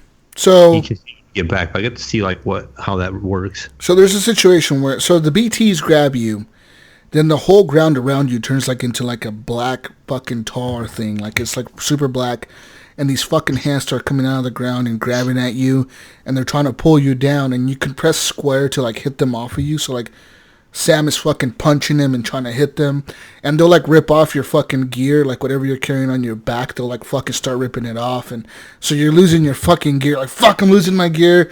The whole point of the game, you're not supposed to damage the shit you're delivering. You're not supposed to break things, right? You're trying to deliver this fucking shit, and they're ripping off your fucking shit, ripping it off of you, and your character's taking damage, and you're trying to punch him. But if you get out of that black tar thing, like if you outrun it and get out of it, then you're good. Then you're no longer in that black tar shit, and the BTs have to kind of find you again. They'll like come looking for you, and that's when you see like the splashes of the black tar thing. You hear like, and that means they're walking, and like they're kind of stomping the ground, and you see like a splash of like the black stuff come out of the ground, and they'll like be walking towards you or around you. That's when you hold your fucking breath, and it's fucking intense, dude. Is that like the footprints too? Yeah, that's the footprint like things. Footprints. Yeah. Anyways, but I found a motorcycle in the game, and I found I was able to build a power generator. I powered it up, and I had my mission. My last mission I did before they did the podcast was to go to Port Knot City. Well, Port Knot City is where like all the ships are. I'm assuming this is where like the game kind of opens up even more, but I don't really know yet because I haven't gone past it. But my goal was to get to Port Knot City and deliver like these 4 different packages. There's like a weight to them, so I stacked them on my bicycle, like this motorcycle that I got. I stacked them on my bike. I sprayed everything down with this chemical. Like there's a chemical that you can spray the packages with that kind of restores them. Like if they take damage from the timefall, like I said, the rain turns everything old, right? So if your packages are getting rained on, they're getting rusted out and shit. So you can spray this chemical on them to like restore them back to 100%. So I did that to my packages. And I got on my motorcycle and I took off. And I'm riding my bike, all cool, right? The music starts playing, you know, like, because every so often, like some pretty cool music will start playing in the game. And it's all licensed, real, like, bands and shit. Good stuff. I really enjoyed that, actually. Hideo Kojima licensed these bands, and, like, it's really good music. And, like, all of a sudden, like, it'll start playing, and you're like, oh, fuck yeah, it's a happy time. Yeah, it's actually on Spotify. I actually you found it? Searched on Spotify, and they have an official soundtrack. So I had to travel yesterday, so I actually downloaded it and was listening to it on the car. You were living Death Stranding. And the funny thing is, too, is when I was watching Lyric, I actually happened to watch it in my living room. And my youngest daughter walks in, and this is the part around the BTs after the you take this cargo to the incinerator. Yeah. And my daughter likes watching. She's like, "What is this game?" And I kind of told her it's like this new game out, you know. And she's like, "Do we have it?" I'm like, "No, we don't have it. It's a PlayStation game." And next thing I know, she's plopping down on the couch and putting her feet up, and she was watching it with me for like a half hour. And that's interesting. In the car, right on the way there, I was taking them to drop the kids off up north, and I'm like, "You really liked that game, didn't you?" And she was, "Yeah, I was getting all into it," she said. And I'm like, it's really good, man. So anyways, right, so I'm riding my bicycle to Port Knot City, right, and me and my BB are chilling, and I'm trying to build a bond with my BB, because, like, you and your BB can build a connection as well, like, the more you, if he, like, sometimes, if you're caught inside the BT zone, right, the little baby starts flashing the lamp or whatever. If there's too many BTs, the baby can get overwhelmed. He, like, stresses out too much or whatever, and he shuts down. If the baby shuts down during the time you're surrounded by BTs, then you're just fucked. Because you can't tell where the BTs are. And you kind of have to just avoid them, hopefully. You know what I mean? The baby, he'll just shut down completely. He kind of like just shuts off, and like he's like dead almost. And you're like, fuck, I have to get my BB to the fucking safe zone to hook him up to the incubator and shit. So like, me and my BB were chilling. We're going up this mountain, you know, I'm riding the motorcycle. I'm thinking I'm all cool and shit, because I have ran some BTs in the past on this bike. So I'm like riding my motorcycle up this hill. And I get to this really rocky area, like really rocky, dude. I'm having a hard time getting my bicycle through there, right? And what happens? What the fuck happens in this rocky fucking top of a mountain hilly area? BT zone. Boom! Like the whole thing slows down, like time slows down. It starts fucking pouring down rain, and like the little lamp comes up, and it's like the baby's like crying. He's like fucking making noises. I'm like, oh fuck. Oh, fuck. And I'm scared as shit, and I'm riding my motorcycle, dude. And next thing you know, I get knocked off on my bike. And the BTs catch me. And I don't know how it happened, but I escaped the BTs, like you said, Mayo, where like you cannot run them. But out of nowhere, everything turned really black, and they knocked me on my back. And all my everything fell off my bike, everything fell off my character, I had nothing but the BB on my body. And a fucking dolphin started coming out of the black tar. It looked like a fucking dolphin thing or whatever. It was like a dolphin. I was like, what the fuck is there? Is that a dolphin or a whale? What is that shit? It was like a fish. It was coming out of the BT black tar, and it was coming after me, and I had to outrun. I was running down the hill like full speed trying not to fall over. Oh, man. I managed to outrun it, and I went back. I went back and I found all my gear. Everything was fucking trashed. I was so disappointed. I'm like, dude, all my ladders, all my shit's fucked up. What the fuck? But I knew better. Like, now I know in that zone. I think I put a sign up that says BTs in this area. So, like, hopefully no one does the same mistake I did and try to drive a motorcycle through there and just fucking get fucked up by the BTs, man. Right. They fucking destroyed me. I'm surprised they didn't kill me. And they can kill you. So, if you get killed... like people in this game, in this world, if somebody dies and the BTs get to that dead person, it creates a void out.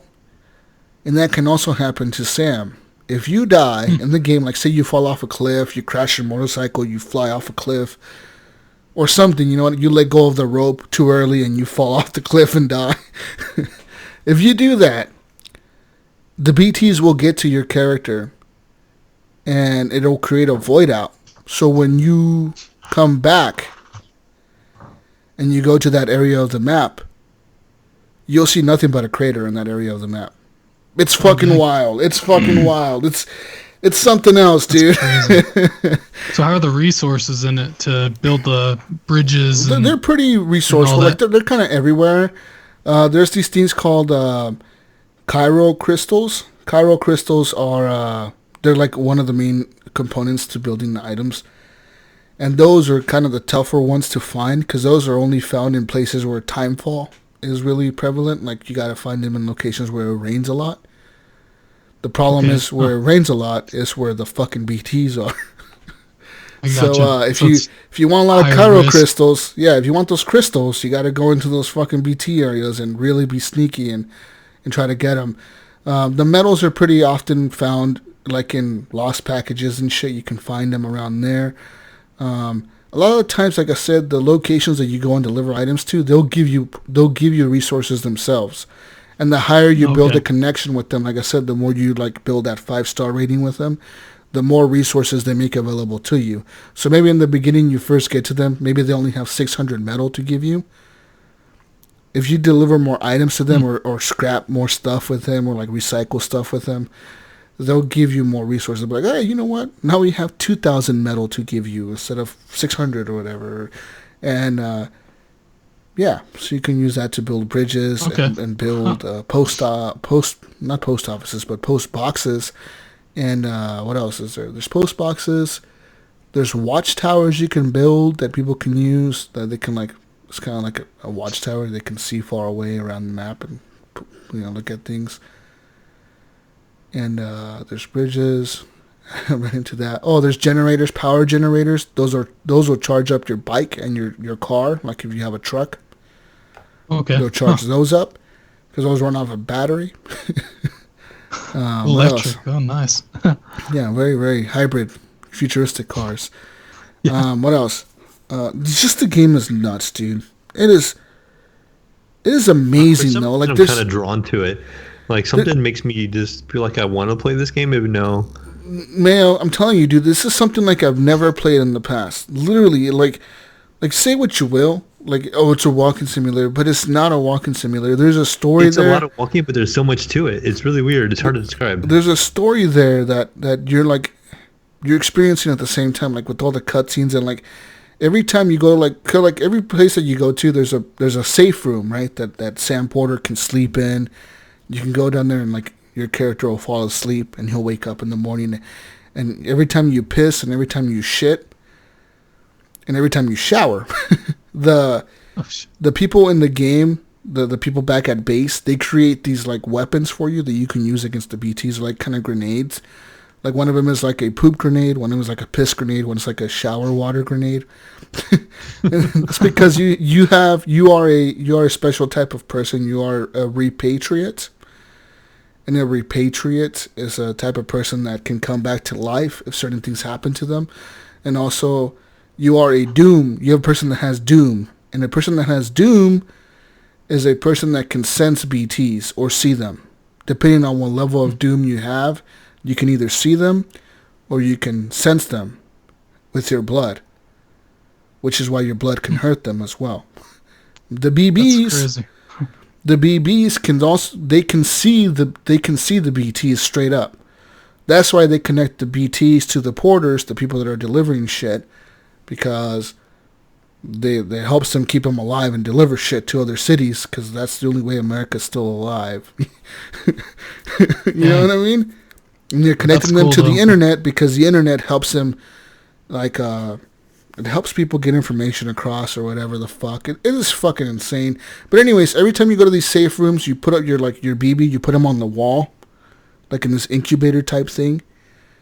Mm-hmm. And every time you leave the room, it goes through a thing where Sam is going like up the elevator and he's hooking the BB back up to his body. But every time he's connecting to the BB again, there's a cutscene that plays. And it's like there's this dude talking to somebody in a room. It's obvious you're the BB in this perspective, but there's something going on in this room, and you're trying to figure out what the fuck is going on in this room. And like everybody in the game, like Deadman is the dude who helps you. Like in the beginning, he tells you about the BBs and shit, and he tells you like, don't worry about it, Sam. Like it's just the baby's memories that sometimes the BB's memories fucking get stuck, and if you can see the memories because you connected them to your fucking thing or whatever, and don't worry about it. And you're like, no, there's something more to this shit. Well, I don't know what it is yet, but it's fucking insane though, man. Like, the story is nuts. Walking isn't just walking. The names kill me though. I wish he'd come up with better names. Die Hard Man. As soon as I hear Die Hard Man, I'm going Mega Man. You know, no. So listen. And why are you wearing that mask? So Death Man or Dead Man, was it Dead Man? I think it's Dead Man. Die Hard. No, there's Dead Man as well. Okay. Dead Man is Guillermo del Toro. So Dead Man, he's called Dead Man because he works in a morgue, or he used to work in a morgue, and he deals with dead people. Get it? Okay. That's why he's called Dead Man. Yeah, I get that.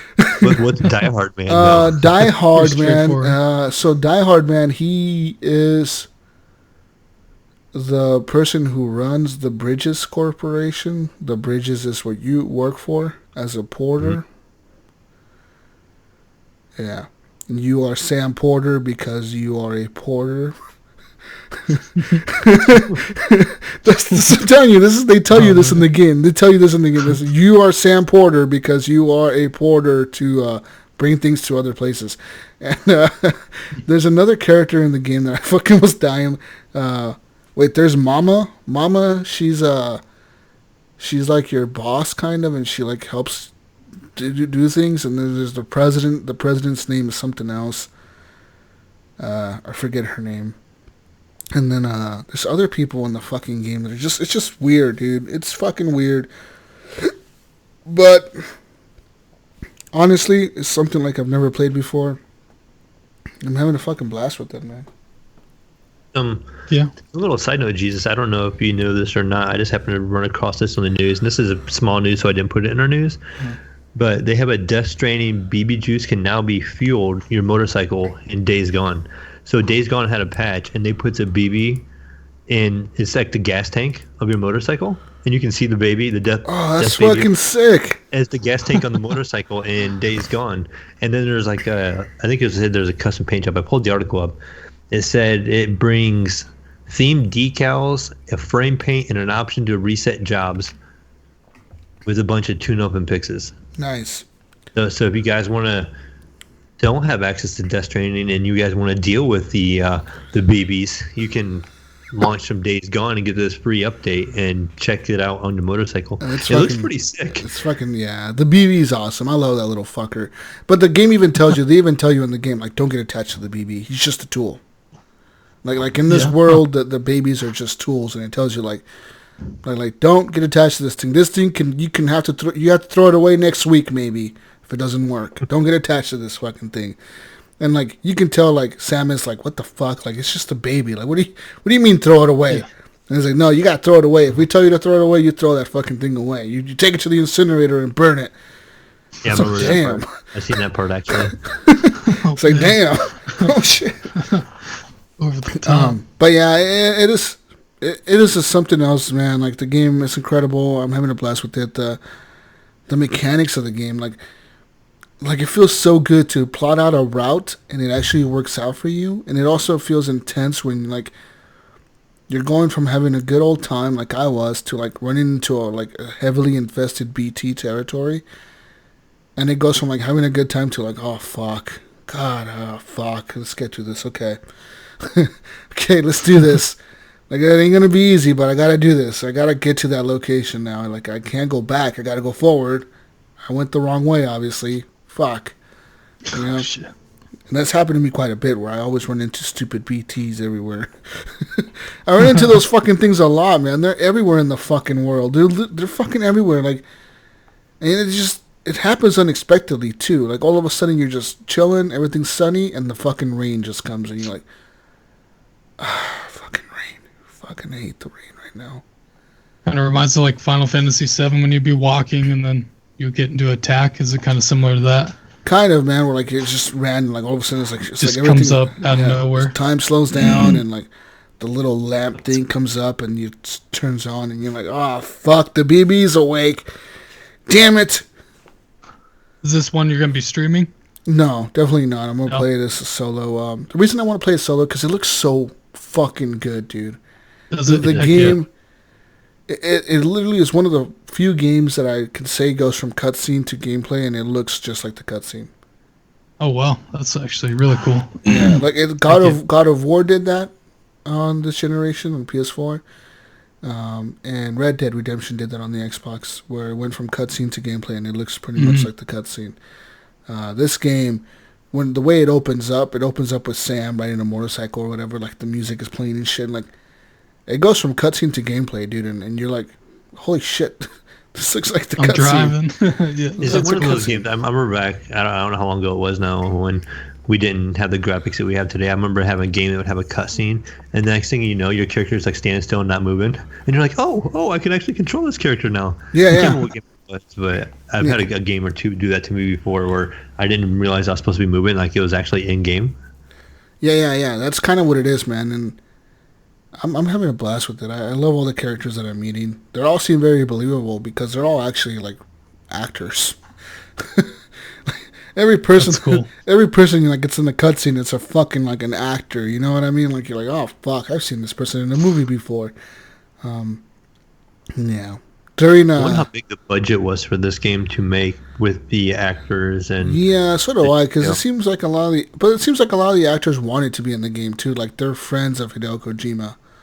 Mm-hmm. So it's kind of weird, like like it seems like they wanted to be in the game. They're still, still getting paid, I'm sure, because they're missing out on work, obviously, by making this game. So they have to get some kind of income in, and I just, they have all this licensed music and all these actors, and I'm assuming have a decent sized team over there in his productions because. Mm-hmm.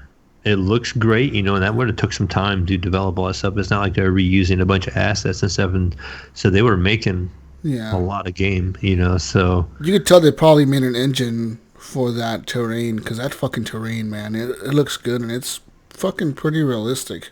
Like the rocks are falling off the fucking, as you're walking up a hill, you see the rocks falling off the feet. Your boots will wear out. You have to craft boots, and you got to carry, I usually carry an extra pair of boots with me. Oh well, that's cool. Because your boots will wear out, and if your boots wear out, then he'll lose grip more, like when he's going up hills and shit, and he can fall over easy.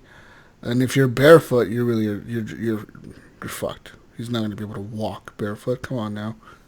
Yeah, it's crazy. That's cool though that they put that kind of, I don't know. If you walk into a river in the game. If you drive your motorcycle into a river, the battery depletes faster. Also, same with your gear. If you're walking through a river, you can fall over and your gear gets swept away. You want to make sure you don't walk into a deep section of the river because you just fall over and die, get swept away and die. Jeez. There's a lot of things like that. The baby starts crying sometimes too if he gets upset. Like if you fall over and you get in, like for example, when I was getting attacked by that whale BT or whatever thing that came out, that fish BT. Well, they knocked me over, right? And like I said, all my gear fell, and the baby was just fucking crying. Like, ah, ah. I was like, oh, shit. Shut up, baby. We're dying right now. Like rock it and like soothe the baby. Yeah, you have to rock it and soothe it, but I'm at the same time, I'm trying to get away from the fucking BT, so I cannot stop to rock the baby. The fucking little fucker is just crying his head off. And I'm just trying to run down this hill with like half the gear that I was able to pick up, like going down the hill all fucking quick. And not all falling down the hill because you can lose balance. And try not to fall off the hill. When the baby cries, does the screen shake or anything? Or no, it's pretty cool. Like you can set it to come out of your speakers or out of your controller. So I have it set coming out of my controller. So when the baby cries, it's coming to the controller. Oh, wow. Like, oh, shit. You're like, oh, fuck, he's crying, motherfucker. Yeah, that's cool. And you got to pull up, like, you got to press L1 and press down on the D-pad, and then he pulls up the BB, like, he, like, looks at him, and then you have to move the controller up and down to rock the BB to make sure he stops crying. So you got to sit there and rock your fucking controller so he stops fucking crying. They put a lot into this game. It's a lot of like. I can imagine me playing this. My wife be like, "What are you doing?" As I'm sitting there rocking a PlayStation controller. Don't mind me. Oh man, the game it's fucking awesome though. Like you're right, Mayo. There's something about it that like everything that like I'm talking about. It sounds fucking stupid as shit, but it works. It fucking works. He pulled it off. I don't know how. I don't know what it is about the game, but I'm fucking in love with it, and I want to play more of it. Yeah, it's very unique, and that is cool that he did make a unique experience. Even though, in its core, yes, you're trying to go from point A to point B, and you're just trying to get there. But there's so much more stuff around it that he just kind of packed into this interesting that makes you want to see more in it, or it is an experiment, and it just kind of draws you in, I think. Like.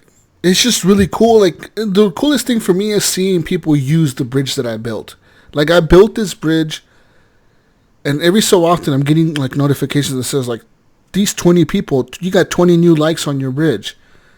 That means 20 new people playing the game ran across my bridge at some point and was like, hey, I like this bridge. This is a pretty cool bridge. So hit a like. You know what I mean? And it's like, to me, that's pretty fucking cool to know that I built that bridge and, like, people are fucking using that bridge. I fucking built it, goddammit. You know what I mean? Like, I literally took a long time and effort to build that bridge, Mayo. You don't understand. I had to find the location to put the bridge. You put down the foundation, right? And then I went back, all the way back to the base to get, like, 800 medals out of the safe or whatever. I got 800 medals from the fucking place. My guy, fucking Sam, could barely carry them. I had to drop off some of my other, like, cargo that I was, the actual mission cargo. I had to drop it off and leave it inside the base. And then I ran over there with, like, half of my cargo, finished building the bridge, and then I ran all the way back to pick up my cargo to continue my delivery. And I actually got likes for that. And I'm like, fuck yeah. Like it pays off. With all that work you did in that bridge, how many people do you think went halfway across and stopped and peed off the side? I don't know. I did. I seen that on like 3 streams that I watched.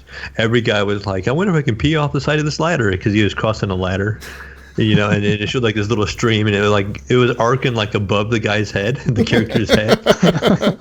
Yeah, you can pee everywhere. Have you had mushroom yet? Because I did watch one stream, and the guy was peeing, and a big mushroom popped up, and he was like, "Whoa, what is this?" But he didn't interact with it at all, so I didn't know what it would do. He didn't believe in it. Yes, you can get mushrooms. Like I peed on where like the BTs where I fought that stupid fish BT or whatever. Well, once I escaped from it, like all the BTs disappeared from that area or something. Like I'm assuming they all just disappeared because I beat them or something. I went back to that spot and I peed in the middle of it. So I was like, someone's gonna be walking through here, and they're gonna be trying to avoid BTs, and they're gonna see this mushroom, and be like, this guy had the balls to piss in the middle of this area. I'll be like, yeah, motherfuckers. Was it wrong that you don't all have to pee in the same spot? So it's just one time for one person. So I peed, I peed in this area and a mushroom grew, and like, I don't know, I just kept peeing. Like, I had 1,000, I said like how many milliliters of water I had or whatever, and I had 1,000 or something. So I just kept peeing till I unloaded the whole thing into that little area. And there was a mushroom there, and I was like, oh, I'm going, get back on my bike and continue my journey to Port Knot City. And I left. That's funny. Does it put a tag? You know, like how it tags your equipment that you leave? Does it tag the little mushroom behind you? Like, this is the Jesus Walks Alot Jesus mushroom? Walks Alot mushroom, yes. There you go.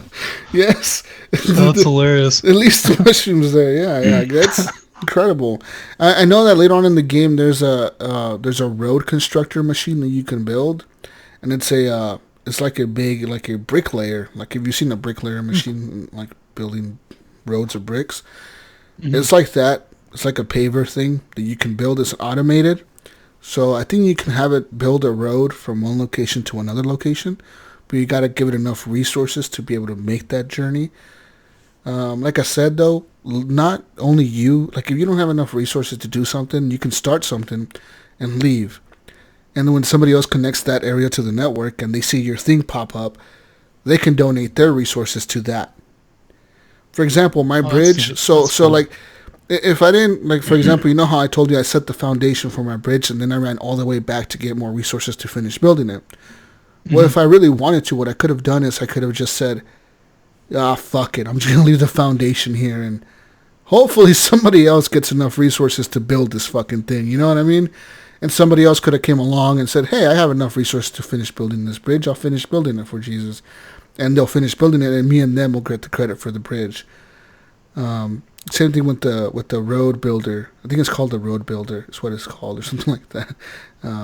So they build roads to different areas, which is interesting. So I look forward to seeing some of those in the future. There's lots of different machines and things you can build: generators, power generators, just different things that I think will help each person in their journey. And like I said, man, it's been pretty cool to see like all these bridges and ropes and ladders and shit being left behind, and you know, all these people leaving things that can be super helpful for everyone. You know what I mean? It's fucking nuts. Like, yeah. Sounds interesting. Having a blast, boys, and I look forward to playing more of it. Honestly, I think it's an incredible fucking game. I know it's not for everybody, but it's also not just a walking simulator, because I'm not walking anymore. I'm driving my motorcycle everywhere. So fuck off with your walking simulator bullshit. Oh, it's just a walking simulator. It's not a walking simulator. Now it's driving simulator. Now it's just a, like, people should not call it a walking simulator. Call it a delivery simulator, if you will, but I've heard that a couple of times, actually. Like FedEx simulator, you know. Yeah. FedEx simulator, man. You're the FedEx man. Yeah. I fucking love it, though, man. And Mayo, man, can't wait till it comes to PC, dude. You're gonna have fun with it. I think PC is going to even be more nuts, because there's going to be mods for it and shit, and yeah. My my last delivery was a delivery of sperm. I think it was sperm and eggs. That's what it was. Sperm and eggs is what I delivered in my last delivery. Oh, fuck. Yeah, it shows you what Hideo Kojima has in mind there. We're building societies, boy. That's what we're doing. Mm-hmm. I think it's China. All I hear now is trying to add people, you know, add to the China population. You have your social networking system where, you know, in China you got to get such a social networking score to be able to do stuff. Yeah. And you got to get so many likes in this game. That's true. He's influenced by the Chinese. Yeah. I didn't think of that, yeah. But I do think of that when I hear about the likes, you know, in the game. Yeah, there's a like system. Your BB can give you likes. If he likes you enough, your BB will give you a like. And it's really weird. There's also a thing in the game where, like, if you're just walking, right, and like you're delivering something, you can press the touchpad on the PS4 controller, the little touchpad. You can just click it, and Sam will be like, "Hello, I'm Sam," or "Is anybody out there?" He'll like just yell, right, and like a lot of times all you hear is just an echo of what you just said. Like, I'm Sam, like an echo, right? But today, I was walking through an area, and I yelled, "I'm Sam!" And somebody said, "I'm Sam too." I was like, "What the fuck?" I was like, "Who said that?" I like had to stop running, and I yelled out like, "Is anybody out there?" And he was like, "Yeah, I'm right here." And I was like, "What the fuck? Who the fuck is out here?" I got creeped out. I don't know what the fuck that was all about, but it was really creepy, dude. Because it was like I never in the past I went to that area plenty of times and I never got a response, right? And now all of a sudden I'm going to this area this one time, and it's like I got a response. It's fucking back, creepy. holy crap! Because you don't run into other players. No, in you this, don't. right? I don't know. Yeah, you don't. So it was really fucking crazy. weird because it was like the person was like, "I'm Sam too," and I was like, "What the fuck? What the fuck was that all about?" And like it was just, and the thing is, one of the because you know how they give you tips on the loading screens. One of the tips was like press the touchpad to talk, like to scream out, like when you're out walking around, and it says you never know when somebody might answer back, and I was like, "Oh, Dang. yeah, that happened to me." It was really creepy though when that happened. I was like, "What the fuck? Oh, that's some shit right there." But yeah, Mayo, you should get it, man. Get it. Go buy a PlayStation 4 Pro. Yeah, I might wait on that, but maybe I'll just get it when it comes out this summer. It is announced for PC though. Yeah, it is. Yes. Yeah. Nice. Yeah. Heck yeah. So, anyways, that's all I played this week, guys. I recommend Death Stranding. I recommend Call of Duty. I recommend Red Dead. All my games are top recommendations. Yeah. That's pretty much all I've been playing too. Besides Red Dead and Modern Warfare, that's pretty much been it for me. I don't think I've launched any other game. Oh, I did play a little bit of Tarkov one night with Big McLarge Huge, and they did their full reset on that game and had like an engine, or not an engine update, but like a graphic update, and added a new map. We did run through a couple little runs with that, and man, again, that game is just so tough. The graphics on it are pretty good. It looks kind of like a better looking PUBG, I would call it. But the weapon systems and the inventory management is just unreal. Just so many options to choose from. Trying to figure things out, You got to put each bullet into a clip, and you got to put the clip into your tactical vest, because if you put it in your backpack, you can't just reload while you're on the field. So if you have your gun and your ammo is stored in your backpack, you can't just reload your gun. You have to pull up your inventory and then reload a gun that way. If you have it on your tactical vest, your character can grab it off his vest and instantly reload. So just little things like that, you just kind of have to learn and figure out. And I'm still just trying to get my feet wet in the game, figuring everything out, learning the extraction points, because, again, they don't give you any kind of marker. You just have to know where the extraction is. It tells you closed road by docks. And you just have to know where this road is at. And once you get there, you'll see like a little bit of a green light over the area, and you kind of walk over there and it'll say extraction, and you can leave at that point. Or if you don't want to extract, you can run back out of it and you won't extract. But yeah, figuring it out, it's got a huge learning curve, I feel. Yeah, it sounds hard. Sounds like Death Stranding. But I'm enjoying it. I definitely want to get back to it, but it's just so much stuff to play right now. I'll still give Modern Warfare credit though, because I'm enjoying Red Dead, and I'm still stopping to play Red Dead to play Modern Warfare. So I don't know, because I'm enjoying Modern Warfare a lot. But then I get halfway through Modern Warfare, I'll get a couple hours into it, I jump back to Red Dead. So Red Dead's good. It's sucking up all my time. What about you, Nate? Have you been playing anything else? Call of Duty, of course, and then I jumped in a little bit of Apex yesterday. I played probably like 5 rounds or so. And, how's that going? It's good, man. I think it still feels good. I think they nerfed the charge rifle, but people are still. Last time I played that game, people were just beaming me from long distances. They were putting a really good scope on it and beaming me from forever away, and I was so mad. I'm like, this gun is ridiculous. It seems like people are still good with it because you'll still get lasered and knocked quick with them, but That, and then I played not first part, but I played a little bit of the Outer Worlds game, and it was pretty neat. I liked it. Like, I'll probably play some more of it. Yeah, So, that game was good. What's the last thing you remember doing on Outer Worlds? taking over the ship, I think. So I didn't get too far into it at all. So is that like you actually was able to fly away from a planet? So did you do the part where you got the power for the ship, or did you just kind of? I was about to do that. Okay, I was curious what your answer was to the first dilemma they give you if you want to restore power to the town or the people that are like in hiding. I'm just kind of curious what and how that plays out for you. Okay, yeah, I'll let you know. You gave power to the people in the country? To the town. Oh, you gave it to the town. I gave it to the people that were like in hiding. Yeah. And the way things played out for me was I went back to where the mayor guy was at, and he was all mad at me. He's like, I can't believe you did this to me. And he tries to kill me, and he sends guards in after me. So I end up killing him and all the guards. And oh, dang. I never even spoke to the people in the town. So I gave or not the town, but the little people in the country that were hiding.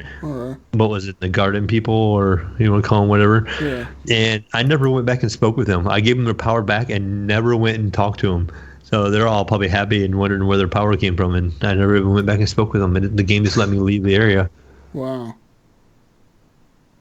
Then I've been playing Madden a little bit, Madden 20. Yeah, I see you playing Madden here and there. Heck yeah.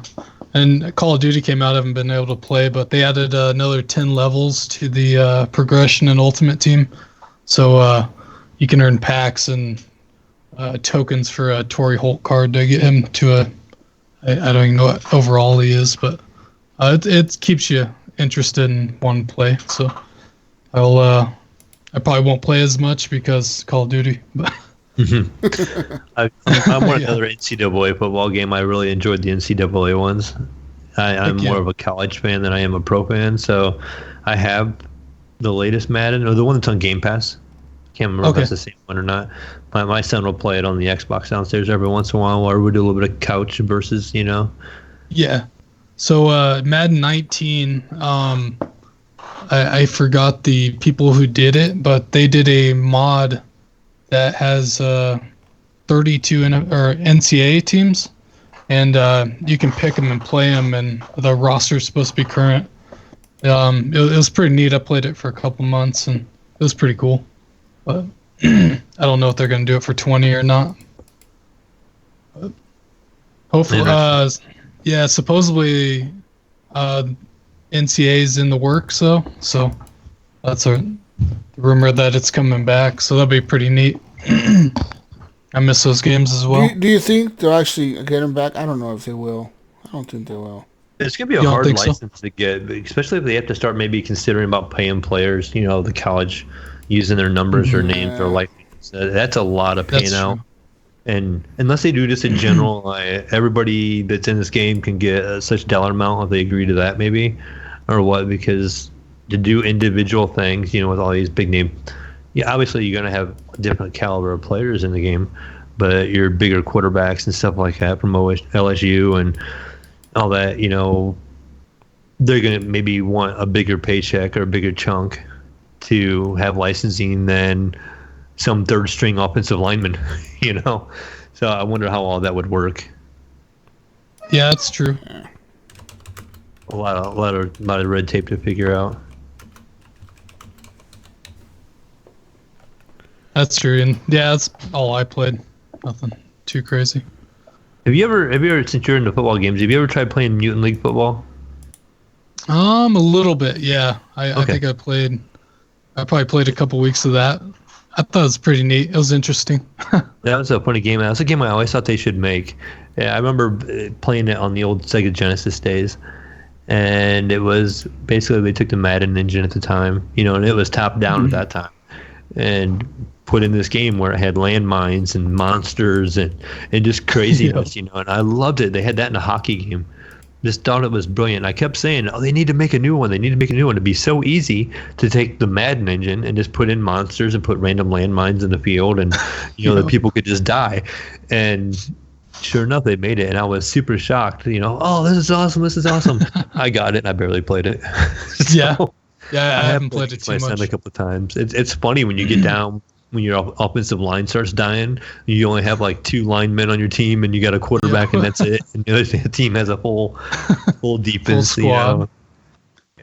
But I wish I'd make like a NFL Street game. That game was really sweet, but I don't think they will. But, I haven't done much. I think I'm gonna download Kingdom Come or Deliverance or whatever, Kingdom Come Deliverance. Okay. I'm gonna give that another shot. That game is fucking big. It is, yeah. It's from what I played, it was fun. So I think I got to the first city, I think. Okay. And the farm, I want to say it was. So probably start off from there and continue on. Yeah. So. Yeah. It's a good game. The wife won't yell at me for yelling in my mic and talking shit to people. So, but that's not too bad. Awesome. Well, anything else you guys been playing? I don't know. I think that's gonna lead up. You know what time it is, Jesus? Yeah, I know what time it is. It's news time! Let's get into the news this week, ladies and gentlemen, of video games. Let's get into some Death Stranding news, why don't we? Death Stranding is now available for pre-order on Steam and Epic. What? On both? Mm-hmm. Can we have a game on both these days? Is this like allowed? Yeah. I don't know. It says that it will only have partial controller support, so we don't know what that means. Steam page indicates that it will support achievements. And release date, summer 2020. So there you go. So It's as we weird, all know, partial controller support. as we all know that, maybe it's only going to work with the PS4 controller. Maybe. Usually... Because of the BB. Because the BB, I told you he can cry to the controller. Remember? Mm-hmm. Oh, yeah. So that's probably why he can cry to the controller. And yeah. Yeah, I might have to go out and buy a PlayStation controller for this. Yeah, you can cry to the controller. The BB, you motherfucker. But yeah. That BB. So yeah, there's that. I mean, I don't know if you're interested in getting this on PC. I guess there's that. Moving on now to some more news. Let's go to some phase news. So, some phase. Ninja has now come out and talked about, the band that came to face Jarvis. I posted a link to his video that he posted on YouTube the other day. He was crying on the video, saying he fucked up. And he did, and he deserves the ban, I think. Because, people are saying that, we'll get into it, but it seems like, in my opinion, he deserves the ban. I don't know about you guys, but I think he did. Anyways, Ninja has something to say as well. So as we all know, popular Fortnite pro and streamer Face Jarvis was given a permanent ban, a lifetime ban from Fortnite for using your namebot in the Solos Battle Royale mode. People say that he was just fucking around, but he was playing the actual mode online against people, and he was using their namebot. Epic said that it has a zero tolerance policy when it comes to cheating. They will ban you. So, anyways, moving on now. This is what Ninja had to say.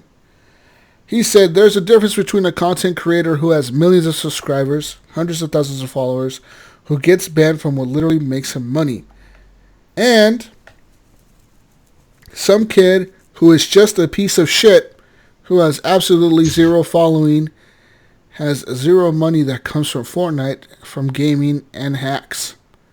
You ban that kid. Nothing happens to him. Nothing happens. Oh no, he can't cheat anymore. You ban Jarvis, it's different. The stakes are different. It should be handled a little bit differently. Yeah. So the Ninja went on to say later on in his stream, this is all a mixture, by the way. He said, quote, "He is still super young. I think it's just a stupid kid making a stupid decision. Didn't really fully think about it.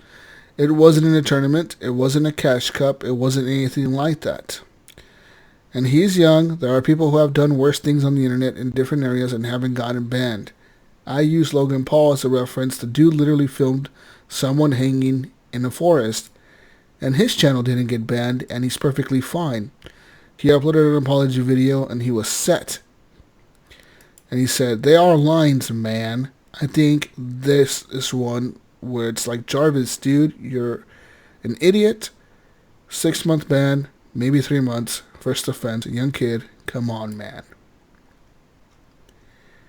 So my thoughts on this, I just think it makes Ninja look really bad, because what that sounds like to me is we're entitled because we're making a living off of streaming.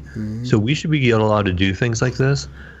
And I seen in the comments, I was reading through some of these comments, and one of the guys made a really, really good comparison. And that was, let's say a semi-truck driver with a CDL, it was out speeding and he's out breaking the rules. So enough times, or say maybe he ran a red light and caused an accident or something like that. You know, it's going to affect other people in that area that he hit and all that stuff. It affects their scenario. That semi-truck driver could lose his CDL, and he is going to lose the ability to drive that truck, and that is going to affect his income and affect his life. That's the same reality what we see here. This guy was using a cheat. He was affecting other players in the game because he was cheating against those players. So it wasn't fair to them. Epic has already said we have a zero tolerance on this, so he should have known. And while he was streaming, I guess he had claimed multiple times, "Oh, I'm going to get so banned for this." So it wasn't like he wasn't thinking about this, and he just didn't think Epic would do it to him, because I think he felt like he was above it. Oh yeah, you know? he felt he was privileged. And when it happens to him, he's like, "Oh well, I'm going to lose my money," and But yeah, again, he's 17. He has a lot to look. He wasn't going to continue to make money off of Fortnite, because Fortnite's not going to last forever. Yeah, he maybe could make money for 10 years off of Fortnite, but is Fortnite going to be around in 10 years? Most likely not. Yeah. And if this kid he's also using Fortnite to make the money. If he's really talented, he could go to a different game, like say Modern Warfare, that's very popular, and start doing YouTube videos and that and stuff like that, and just continue right where he left off and not have to use Fortnite. But I think he's just upset because Fortnite kind of helped carries him to some easy money. Yeah, I think that you're right. I think he feels entitled. I think that as Ninja too, he should be running around saying this shit. You know what I mean? Because you're right. If somebody commits an accident or a mistake, there's consequences no matter what. And even if it's your first time committing that mistake, there is a consequence for your mistake, no matter what. You know what I mean? It's going to happen. There's a consequence for things. And Ninja's saying, "Oh, he shouldn't be banned. He's a kid." Like, fuck you, man. I hope you get banned too if you get caught cheating. You know what I mean? Isn't he like 17 or something like that too? Not Ninja, but this guy that got caught cheating. He was like 17. So I mean, he is young, but he's not a little kid. 17. He's not 12. He's not 13. You know. He can make a decision. He knows what he was doing was wrong. Because you're right. In the video, I watched the video where he was doing this aimbot bullshit. He was laughing the whole time. He even said in the beginning of the video, "I'm probably going to get banned. I'm not doing this on my real account." Because I know I'm going to get banned.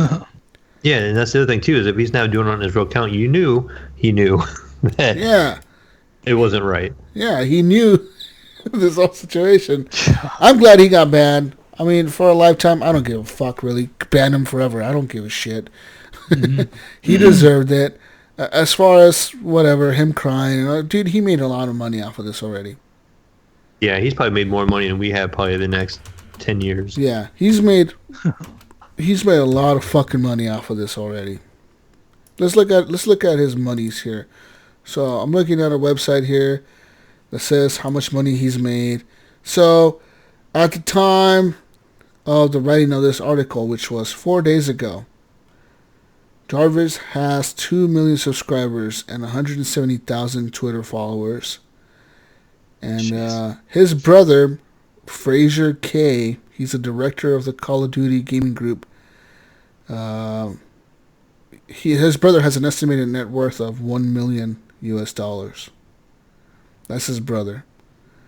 And so his brother actually runs the FaZe clan or whatever the fuck. He's the one that runs the Call of Duty team or whatever.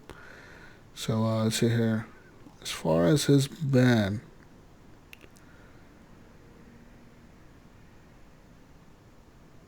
So already from the video that he posted on YouTube of him crying, right? It's been viewed thousands of times already. Or viewed more, 6.7 million times in 3 days. That's how many times the videos got viewed. 6.7 million times in 3 days.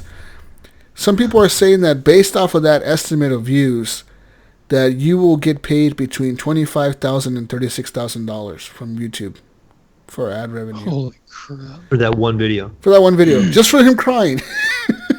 Oh, man. He's making more than some people make all fucking year. You know what I mean? Yeah. That's You know what I crazy. mean? Mm-hmm. And we're supposed to feel sorry for him? Oh, fuck you, Yeah, man. 17 years old. He don't have his own bills yet. He probably still Yeah. probably makes him save his money. So it's probably all going to the bank. Yeah. That's crazy, man. Whatever. I mean, I hope that he stays banned. Whatever. I really don't have any sympathy for this guy. Fuck him. He knows what he was doing was wrong. Stay banned, motherfucker, you. You know? And yeah, I get why he was crying. He wasn't crying because he feels bad about cheating. He was crying because he just lost all that money that he was making off of Fortnite. That's why I would be crying too if I lost $50,000 a month. I'd be fucking crying like a little bitch. I lost $50,000 a month. You put me on all kinds of videos. They got there. You'd be crying like Pinpoint is on the next episode of GFNG. I'd be crying as bad as Pinpoint was last night after he lost all those matches. I mean, seriously. So bad I'd be crying right now. Imagine what his wife told him. What the fuck are you crying for today? Jesus, Are you playing them HGP guys again? HGP beat us again. We got Like, bullied. it's bad enough you cry in your sleep about these guys. Now you're whining again. Oh, shit. But yeah, as far as Ninja coming out and talking about it, fuck you, Ninja. I hope that you don't ever get caught cheating. And if you do, I hope you get a lifetime ban as well, motherfucker, you. Bitch. Boom. Yeah. Roasted. Oh, fuck that. That kind of attitude pisses me off, you know what I mean? Because he's actually acting like he deserves some kind of special treatment. You know what I mean? Like, fuck you, Ninja. If you get caught cheating or doing something shady, you need to be called out on it too, you know what I mean? Like, just because you're some specifically fucking... said, well, it wasn't like it was a tournament or it was a money event. It was just a public event. Well, that public event is the game for a lot of people. Yeah. You know, and it's ruining their game. Yeah, man, like, fuck off. You should, watching that video that aimbot, literally dude wasn't even trying. There's just like lock on and shoot, lock on. People were even building and this dude was shooting them in between like the fucking, while they were building. You know what I mean? Well, I'm afraid it happens too is besides the fact that he was cheating, he has an audience. And I'm going to assume his audience is younger because that's what a lot of your Fortnite audience is. So what do? What's this aimbot thing? It just kind of glorifies it and it makes them want to pursue it. And that just encourages more people to use aimbot. You know what I mean? So they see him doing it and they maybe at the time never heard of it. And they're like, what's this aimbot stuff, you know, and how do I get it? Yeah, how do I get and this? So then you're encouraging other people to use it because you're laughing and having a good time while you're playing it. Yeah. And what I don't think people realize is when Epic does a ban, they don't ban your account. They ban your IP address. And so you can't log in. You can create a new account and it still won't let you play the game. It bans your IP. Yeah. Jesus. I wonder how many searches there was for aimbot that day. Probably Right. quite a bit. Probably quadrupled. Yeah. Oh my gosh. Terrible. Ridiculous, right? And that's the thing that bugs me about it. Not the fact that he did it. It was that he was streaming it and showing it and drawing even more attention to it. It wasn't saying, you know, the negative effects of it. He was out there having a good time with it. Oh, look. It's not like he was laughing hard, too. He was fucking sitting there, fucking laughing the whole video, dude. I watched that shit. It kind of was annoying. And it's not like it was a private lobby with his followers, you know? It wasn't him, like, doing a private video with the private close lobby or whatever. No, it was him, like, in a match doing this. That sucks. Like, legitimately shooting people with, like he had, like, I think one of the clips, he had 5 bullets left, and he killed this dude with 5 bullets in his magazine. Holy crap. Because it was all aimbots. You know what I mean? It's fucking bullshit. Anyways, move on to some more news. Rockstar news, Mayo. Just for you here. Mm-hmm. Rockstar is now offering a cash reward for finding Red Dead Online security flaws. That's right. Have you ever been improperly banned from Grand Theft Auto Online for false positive cheating? Even though absolutely no cheating actually took place? Well, here's the fact. Rockstar does not believe you. It doesn't believe you so much that if you can prove it more precisely, if you can successfully identify a reproducible incorrect band in Grand Theft Auto Online, Rockstar will give you a $10,000 check. Wow. That's right. It says here this is a bounty offered through the website HackerOne. It was actually first offered a year ago as a part of a bug bounty program that's been running since 2016. But yesterday, with the launch of Red Dead Redemption 2 on the PC, Rockstar has now expanded the program to encompass a wider range of games and vulnerabilities. To date, the private program has been a targeted bounty campaign to root out a very specific type of potential vulnerability in Grand Theft Auto Online, Rockstar said in the update. However, we are happy to announce that beginning today, we will now be accepting a wider variety of vulnerability reports for in-scope vulnerability categories. Fucking hate that word. It says here, for Grand Theft Auto 5 and Grand Theft Auto Online on the following platforms: PS4, Xbox One, PC, Red Dead Redemption 2 and Red Dead Redemption 2 Online, PS4, Xbox One, PC, and mobile apps, Red Dead Redemption 2 companion app, and iFruit mobile app. That's the mobile app for GTA Online. Says here, it's not as simple as posting a message in a form, though. If you want to qualify for the rewards, you will need to enroll in Rockstar's private bounty program, and you also have to follow some fairly strict rules about what to report and how to report it. And if you happen to earn yourself a ban while, quote, testing for issues, well, that sucks. Rockstar will not reverse your ban.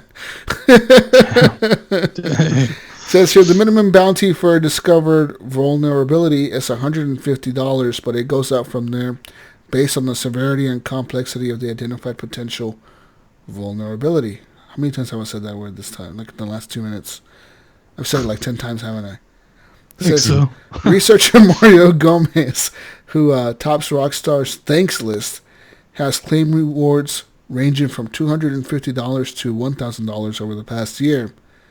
It says here Rockstar's bug bounty program is essentially the same as the one offered by Valve that we learned about last year. At that time, Valve had paid out $109,000 to people who had discovered security flaws in Steam in games like CSGO, Team Fortress 2, and Dota 2.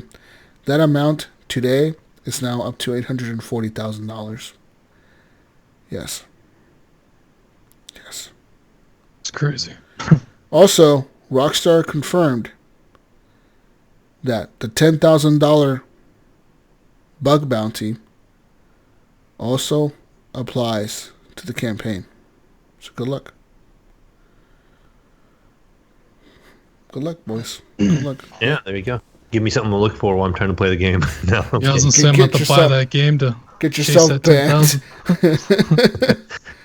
Get myself banned, cry on YouTube, make money, and then try to get Rockstar to pay me.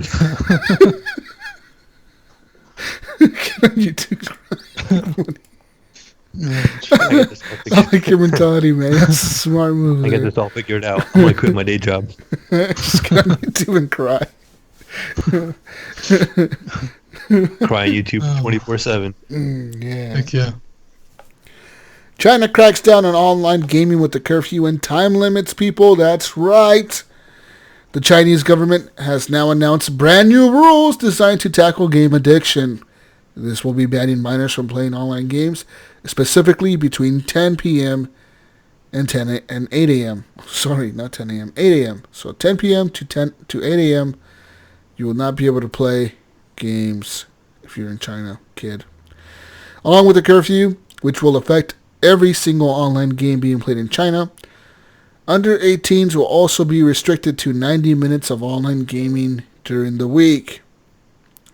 It says here, while they can indulge for 3 hours per day on weekends and public holidays.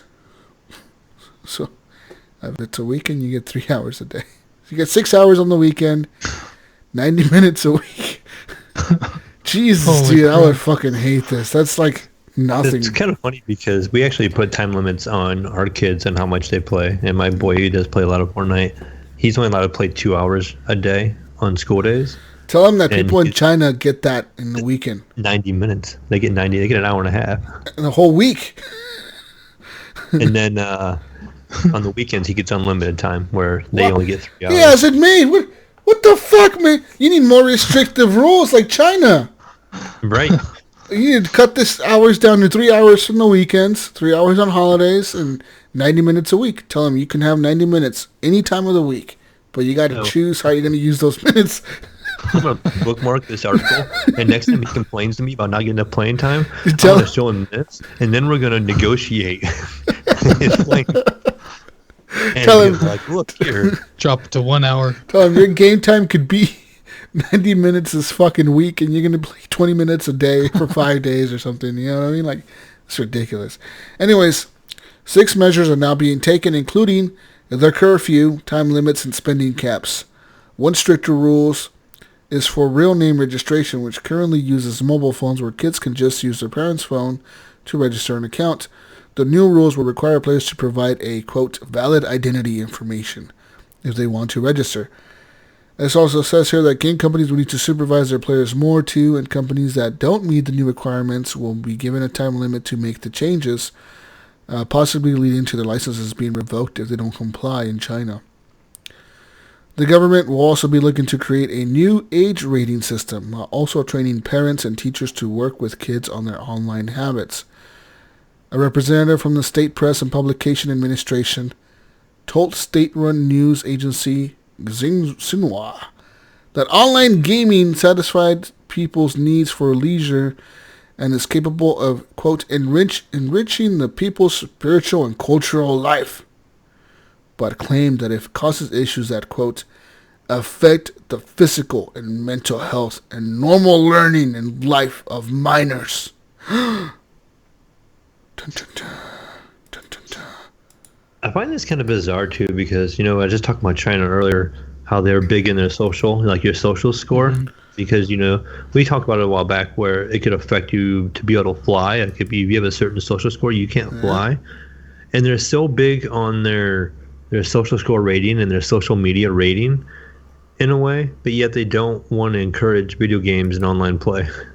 I just find it kind of an odd mix. And I know they do more stuff than that. It's kind of like what you buy and, in stores, it knows, like Brother Jesus was saying, if you buy alcohol, you could lose points. And if you buy water, you could gain points. But just by the way some of this sounds, to me, it sounds just like a social app, but then they turn around and they're trying to restrict how much game time is being played and stuff like that. Huh. Yeah. I don't know. They blame nearsightedness on video games, as well as poor academic performance, Mayo. Poor academic performance in their society because of video games, they say. So, yeah. That's right. That's fucking right. Video games are the problems to everything, Mayo. You and your fucking video games. Either that or the blame to everything. I don't know about the problem, but we'll call it the blame. We'll just ban all the video games. And how about that, huh? How about that? You just ban all the video games, you have no more problems. Nobody would be shooting each other. We wouldn't have to worry about any shootings anywhere. No more problems ever. We're good now, forever. The swattings. We would all be smart. I don't know, man. Anyways, move on to some more news here. Fucking China. Fuck you, motherfucker, you. Ubisoft has now said they're developing 5 games for Microsoft's next Xbox. Oh, dang. Yeah. 3 of the titles are Watch Dogs Legion, Gods and I'm Monsters, excited for that one. Gods and Monsters, and Rainbow Six Quarantine. But aren't these already coming out with the Xbox One? Oh yeah, I just seen it underneath it. They both will be coming on next one also. Yeah. Yeah. So they're not developing games necessarily only for the new Xbox. Kind of the way the article leads. They're they're doing it for both. Yeah, and they're going to be for both for a long time, I think, after launch. It says here last week Ubisoft announced delays for almost every single game it has in development. So yeah, it says here that this is probably because they want to give developers more time to create next-gen versions of the games before the Xbox Scarlet releases in 2020. And yeah. Or they probably want to release them at the same time, because if you buy it now on the Xbox, are you going to buy it on the next generation Xbox when you get it? Probably not. I think it's backwards compatible, isn't it? So, What? Is it forwards compatible? I don't know. How does that work? Has the game been forwards compatible before? I mean, No. Well, that's back compatibility. that's the with old past, Mayo. We're in the future now, Mayo. Yeah. Then now instead of going back, we're going forward. We're going forward compatibles. I mean, they keep saying that, right? They keep saying that your library's going to go with you to the next gen. So, I mean, if I buy a game on the Xbox One, say I buy Watch Dogs Legion, I could probably play that on the Scarlet if I buy a Scarlet, right? I don't have to buy a new copy. It's the way it should be, I feel. Because It's the way on PC forever.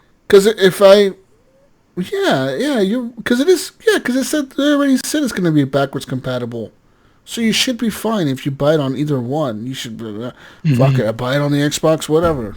I'm gonna always be able to play it. It's on my account. Mm-hmm. Yeah, you I should doubt be it though. Why though? Because they already said they already said the next Xbox is backwards compatible with every game on the Xbox One. So like from start, like day one. from day one. So they said that they're gonna go all the way back to the original Xbox. Even they say every 360 game, the Xbox games and Xbox One games will be backwards compatible on the next Xbox. So if you buy Rainbow Six Quarantine on the Xbox One X, essentially, if you buy an Xbox Scarlet a month later, you should be able to just play it on that. That's true, I guess. I wonder if you think it'll just be digital though, or will it be disc too? That's what I was just going to think. That's I think true. encourage digital purchasing, and maybe the next generations coming up won't have drives. And how are you going to get your game library to come with you besides a digital version of it? Some more sad units. Yeah.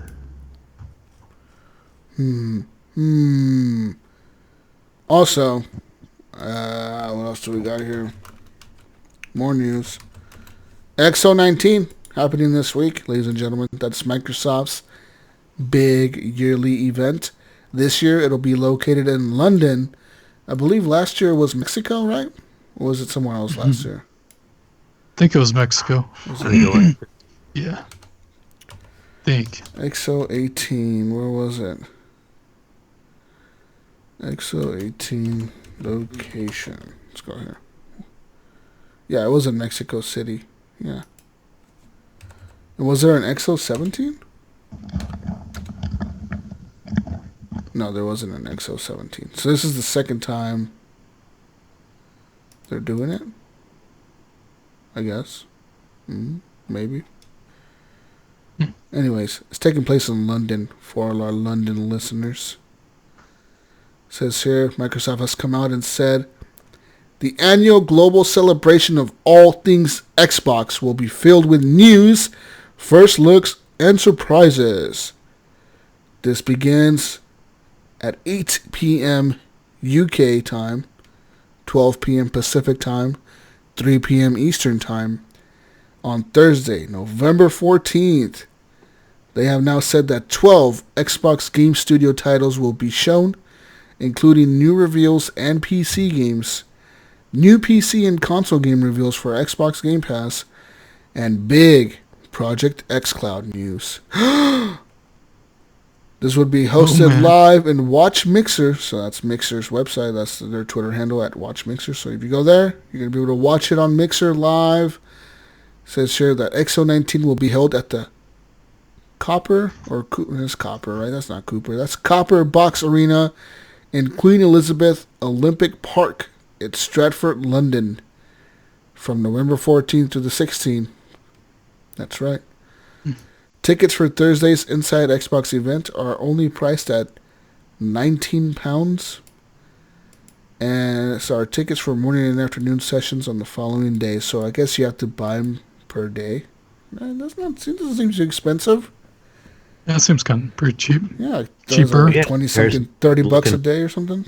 I wanted to go to PAX East, and that's coming up, and it's, I don't remember what the price was. It was like $200 or something like that.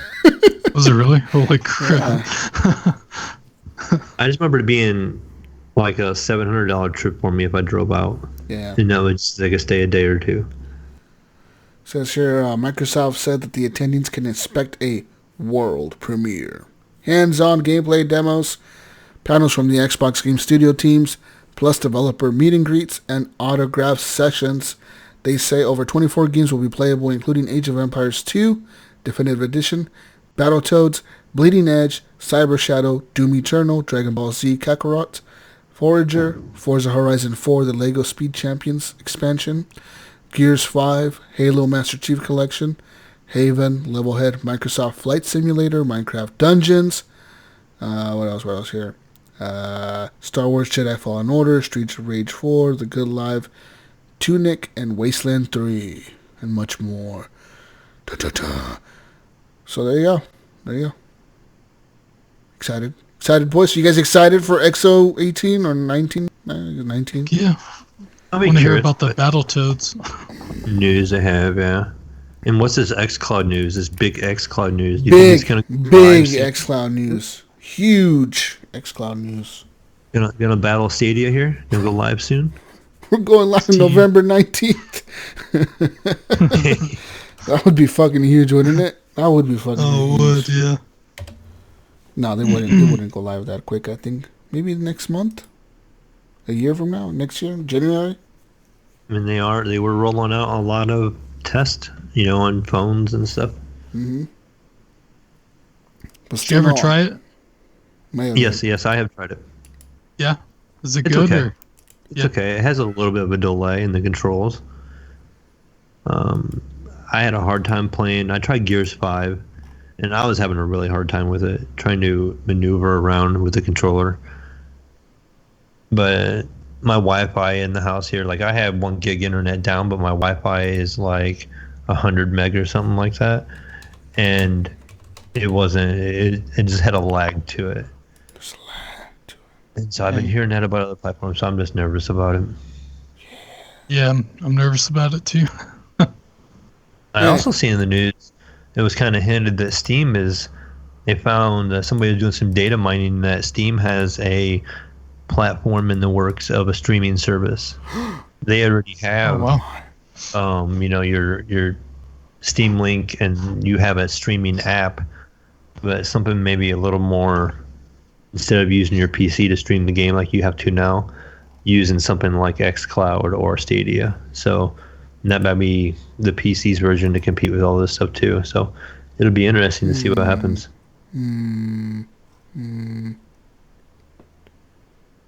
Okay. That's just all rumor mills yet, so. But any other interesting news for us yet, Jesus? Yes, more news. All the news. Jumanji the video game is now out. Jumanji the video game, the hit game of 2019, Jumanji the video game, available now on PS4, Xbox One, Steam, and Nintendo Switch, Mayo. No Stadia? Says here, quote, the day has finally come to release Jumanji, the video game, into the wild, and we couldn't be more excited, said Outright Games CEO Terry Malham. He said, quote, "Since the beginning of the project, we've been dedicated to bringing the fun-filled, epic adventure from these iconic films to our video game, and can't wait for the world to be a part of the action." Dang. This is now available as a digital download. It's also available in physical disc in most retailers, costing just $34.99. What the fuck is that, euros or pounds? What is that to American dollars? I don't know. Probably $40 or something. Right? Yeah, I'm not sure. Yeah, I'm not sure. I'm not sure. I don't look at their currency too often. That's $44.70 United States dollars. Yeah, so there you go. Kind of an odd price. $45, pretty much. I think I would have assumed that. Yeah. Anyways, if you're interested in Jumanji, the video game, guys. Other piece of news. Best Buy Black Friday deals have leaked. You're going to be able to buy an Xbox One X with Star Wars Jedi, The Fallen Order. Or Jedi Fallen Order, not The Fallen Order. Jedi Fallen Order. And 3 months of Xbox Live Gold, Mayo. For the low, low price of $350. Dang, that's pretty cheap. You say it was an X? Yeah. Xbox One. Yeah, Xbox One X. Too shabby. Yeah, you get a new Star Wars game and 3 months of Xbox Live Gold. I mean, what do you think about that, huh? Or if you're in the market for a brand new PS4. That's what I would have to be in the market for, correct? If I'm going to play Death Stranding anytime soon. Let's go here with a brand new PlayStation 4 1 terabyte bundle with The Last of Us, God of War, and Horizon Zero Dawn, plus one controller for $199. That's right, Mail. $199. 200. You get 3 amazing games and an extra controller. It's just a regular PS4 though. It's not the Pro, so I don't know. Maybe the Pro is not on. I don't know. PSVR bundles are also going to be $100 off. David Snyder, if you're listening, PSVR $100 off on all their bundles. That includes the headset, the cameras, and much more, like games, etc. So yeah. Borderlands 3 will be $27.99. Ghost Recon Breakout $27.99. FIFA 20 $27.99. Call of Duty Black Ops 4, the game that came out last year, $29.99. Like how they put that one on sale for $29.99. Yeah. Fucking assholes. Red Dead Redemption 2 $24.99. I'm assuming that's on consoles, not on PC. Video games for $19.99. We're going to have Days Gone, MLB The Show 19, Rage 2, Ace Combat 7, Plants vs. Zombies Battle for Neighborville. That just came out like 2 months ago. And video games for $9.99. Wow. God of War, Horizon Zero Dawn Complete Edition, The Last of Us Remastered, Uncharted The Nathan Drake Collection, and Uncharted 4 A Thief's End. And, yeah, you're going to be able to get more deals. Oh, here you go, guys. Call of Duty Modern Warfare will be $39.99. It's a good deal. Also, Need for Speed Heat that just came out yesterday. $39.99. That's ridiculous. Why did they release a game and then put it on sale so fucking quick? You know what I mean? Yeah, I want to say Need for Speed games drop in price fast. They always do, don't they? Like, they always, like a week later, they're like on fucking sale. Yeah. We're on sale. 2 days later, we're on sale. The breaks on that People game. playing $40. You pre-order the game, and 3 days later, we're now on sale. Woo! You know what I mean? I never understood that either. What the fuck? Okay, here you get a bundle, Mayo. You can get the PS4 Pro Call of Duty Modern Warfare bundle for $399.99. Yeah. This is like a very good deal, doesn't it? Yeah. How much was the X? 350. $350. Yeah. Yeah, you're right. It's still cheaper to buy the X. What the fuck? Yeah. Oh, shit. That's horrible. That's fucking shitty. I'm trying to find a good deal for you, Mayo. I just can't find a good deal on the PS4 Pro.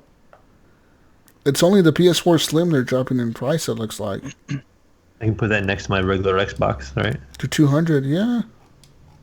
Probably look better. But I mean, how does Death Stranding run on a regular PS4? I don't know. How many people would be playing it? I wonder, you know what I mean? Anyways, a lot of PSVR bundles are all $200. Yeah, and I think we're done here, guys. I'm just looking at shit to buy now. What the fuck's going on? What are we doing? Adding to his shopping cart. His Kind of a wish slow list. news week. It's a pretty slow news week, isn't it? Death Stranding took over the whole news. And Well, it's that end of the year. This is that time of year where we got to start pushing out the games that we've been talking about all year. You know, this is crunch time, so yeah. we gotta get our money somehow. So this is that last push. Also, I'm gonna real quick for the people that are looking for a Skate 4. That's a game that everybody wants. You know, everybody wants Skate. Everyone likes Skate 1, 2, and 3. Everyone wants a Skate 4.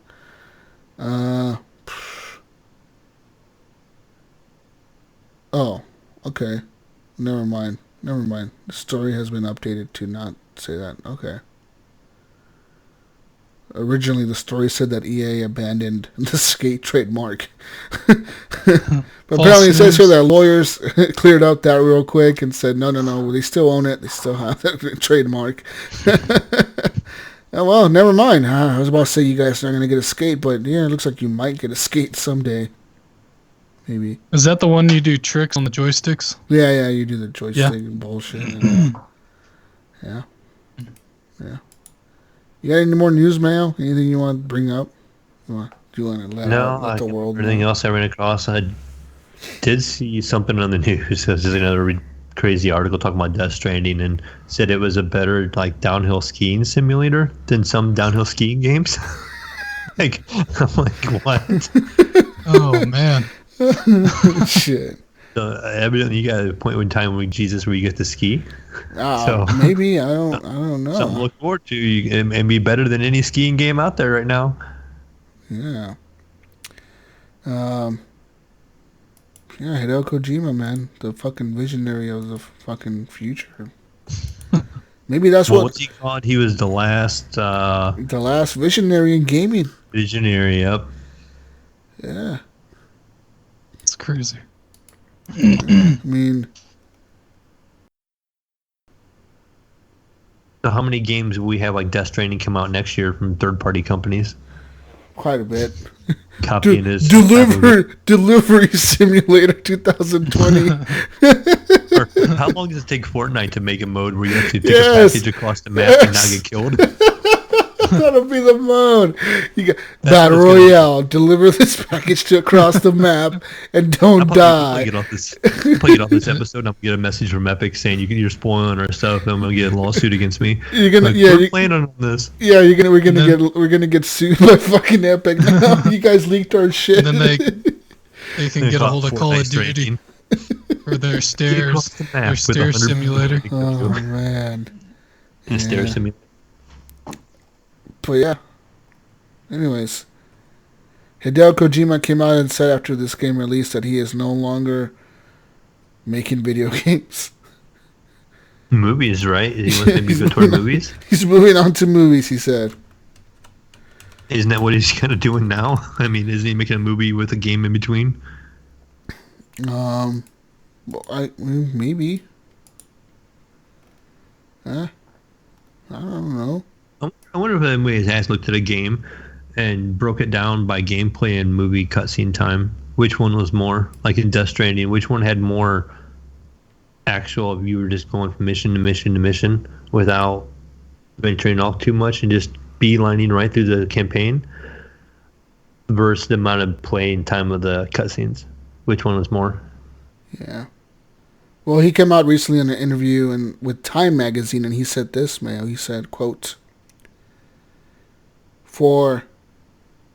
after he left Konami, he worked there for 30 years, he says.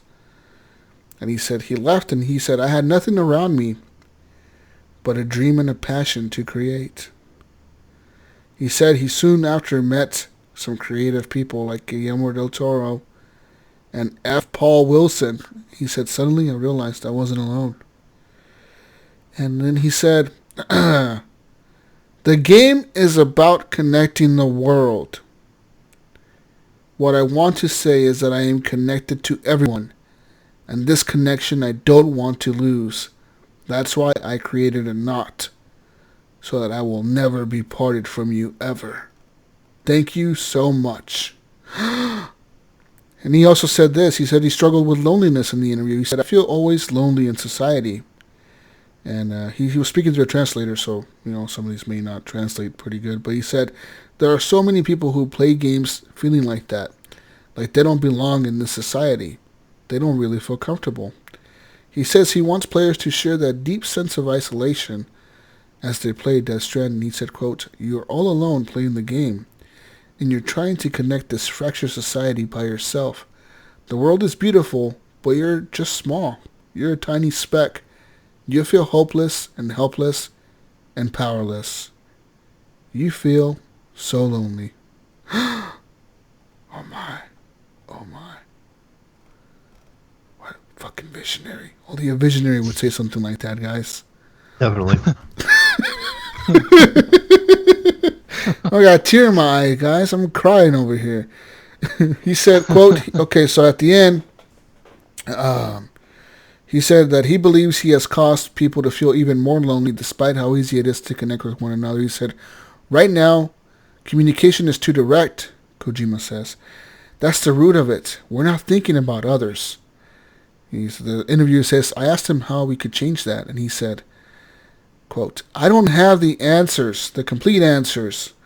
I really want people to play Death Stranding and answer that themselves. I'm not giving up on it. Social media isn't just bad things. It really helped me to connect directly to the people I would never have had an opportunity to. I feel lonely on it, but I can't say no.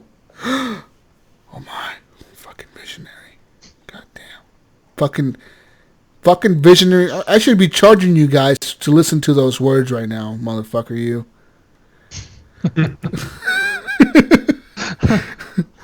Fucking visionary's words right there, Mayo. How fucking dare you? Right. I get to listen to it firsthand from you. Anyways, after we'll end the news with those wonderful words of Mr. Kojima-san. Hideo Kojima. Yeah, anyways, moving on now to more stuff. Let's go on to community questions. Let's get into the questions, Mayo. You got questions, Mayo? I'm gonna pull one right off the rip. Just have my own question I can throw in there. Okay. Is you guys big on Black Friday shopping? Are you guys one of the type of people that go out there and stand in line for hours on end to try to get that big deal? Or do you try to just go later on? Or how do you guys approach Black Friday? I don't go to the store on Black Friday. So you just kind of avoid them? Yeah, pretty much, man. Fuck that. I ain't out there trying to die over a fucking PlayStation or a game or something. You know what I mean? Mm-hmm. Some crazy fuck pulling out a gun. I'll fucking kill you. Getting all fucking riled up because I just took the last copy of Madden or something. And they fucking try to shoot me for it or something or taser me or something. You know what I mean? I don't want to deal with that shit. Fuck that. You might miss out on saving $30, Jesus. You can save $30 on an item. And get up at $30 and a broken arm. Right. Yeah. You can get up at like 2 o'clock in the morning, go out and stand outside in a parking lot where it's like where I live in Ohio. It's going to be about 12 degrees and stand there and wait and get in and then try to force my way in and try to grab a particular item and then wait like 9 hours to check out. Yeah, no, fuck all that. No, I'm kidding. Yeah, I'm not a shopper. I hate that. No way, dude. It's not worth it, in my opinion. My wife and Cyber Monday. What we would do though is we will get up at like 8 a.m. and go out when pretty much what I call the crazies have pretty much, and you know, you have to say you shop like that early. I'm not calling you crazy. This is what my wife jokingly calls it. But we go to the store and we just see what we can find. You know, we're not there for any particular item. You know, we don't go there and I'm gonna grab a TV for $200 and stomp on people on my way into the door to get to it. You know.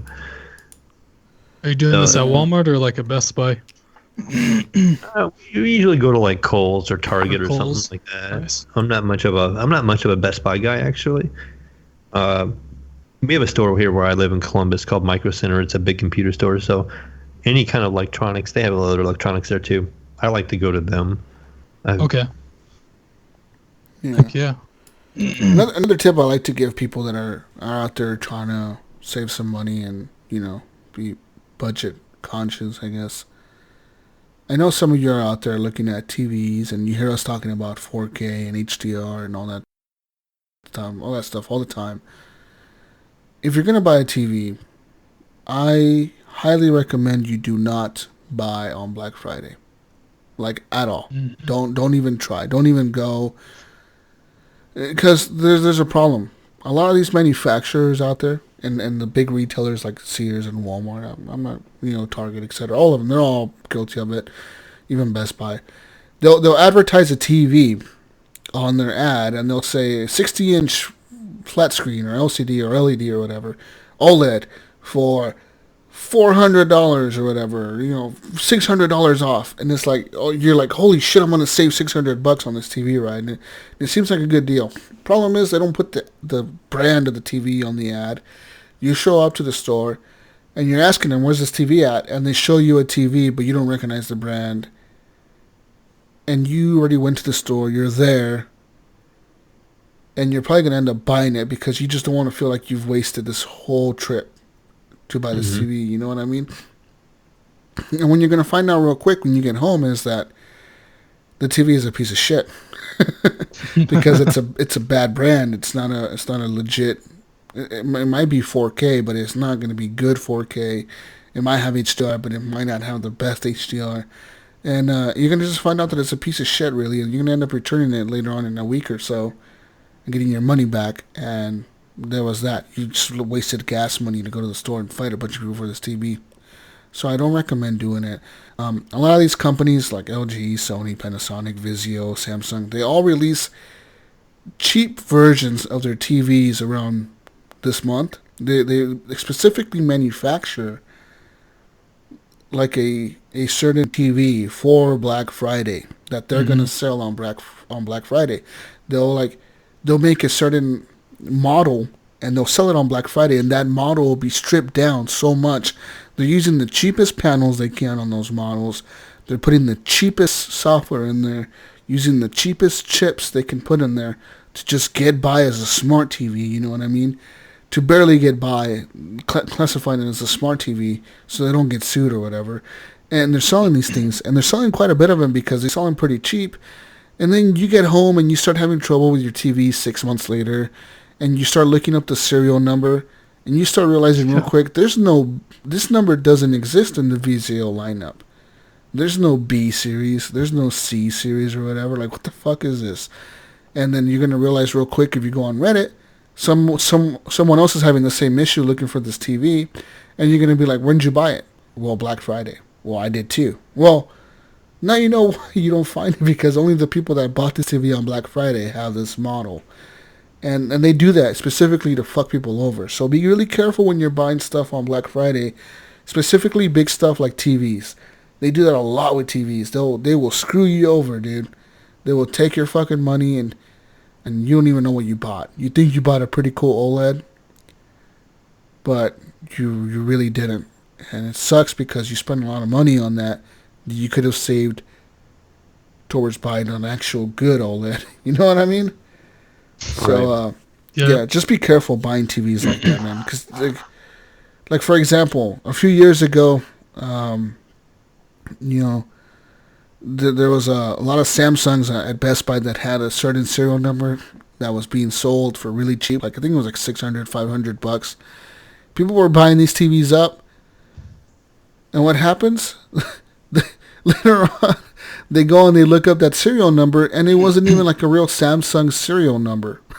It was like something they just made up to sell it on Black Friday. And so you got to be really careful doing shit like that, you know? So like I always recommend you buy a TV either around the Super Bowl or like in like late summer, midsummer, because that's when TVs get refreshed, usually around midsummer or whatever.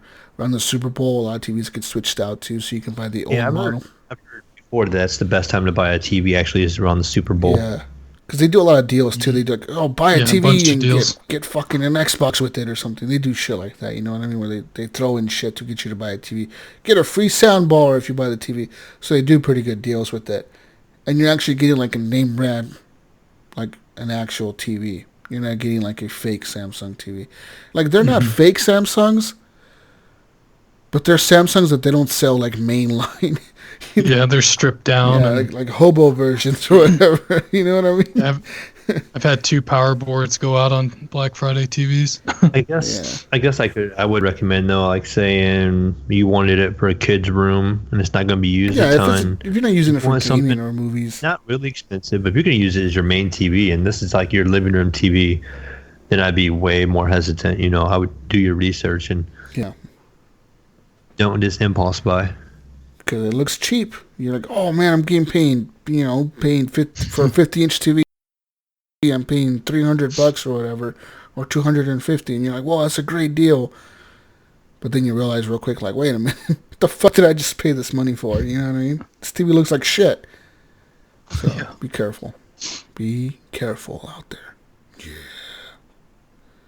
Anyways, going on, another question. We always have our good old faithful guy Brian Tulip Jr. asking us questions, and this is probably more toward you, Jesus, because you're up to date with this social media kind of stuff. He says, what women the cat meme, or in Gunny's case, meme, have you liked the most? There's been some pretty fun ones. The last one I posted was pretty funny. It was somebody's tattoo on their fingers that said hopeless romantic. But the way their fingers lined up, it was like all offset. So like the lady, she was pointing at the cat screaming like, it says hopeless romantic. And the cat sitting there like, fuck you. It says hopeless romtic or something like that. El hopeless romtic. And I was fucking dying laughing at that one. There's different ones that I've seen though for sure. And I fucking love that cat. One of my favorite ones with that one is where it shows the cat and the chick, you know, like they're screaming at each other, but then it shows like an ancient Egyptian like hieroglyph or whatever, and it shows like 2 people standing at the one end of the table and a white cat at the other end of the table. And it's like even back then the Egyptians had memes. Oh shit, I was fucking laughing at that one. I was like, that's pretty good. That's pretty good. That is funny. Yeah. What about you, Native? Are you a social media guy? No. I re-added Facebook to talk to a grandpa I didn't know I had, so I usually don't go on there though. Nice. Yeah. Nice. I never either until I got into like the Horrible Gamers Facebook group, and I still just use my shared account with my wife because we usually just used to use it to check up on family. And I'm still on there as, mine and my wife's account. But, I don't know if I'm dedicated enough to Facebook media yet, but I try to interact.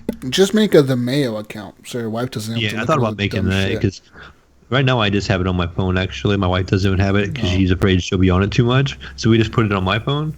I might just make her put it on her phone and make a Mayo account. So yeah. Anyways. Yeah.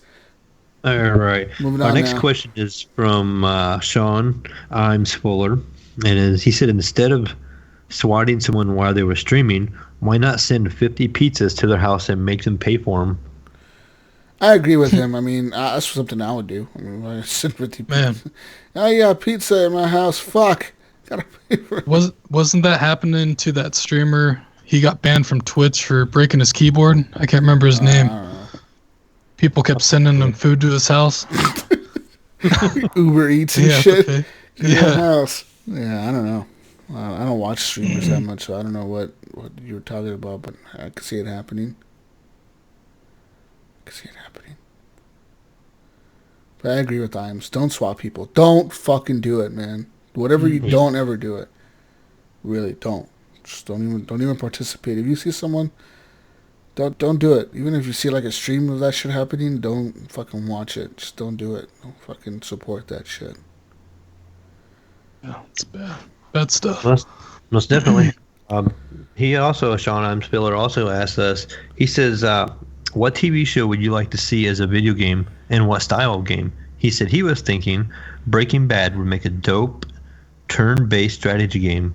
Making meth, delivering it, taking out other chefs, and dodging police could get pretty intense. That sounds pretty cool, actually. I think that would make a pretty cool video game.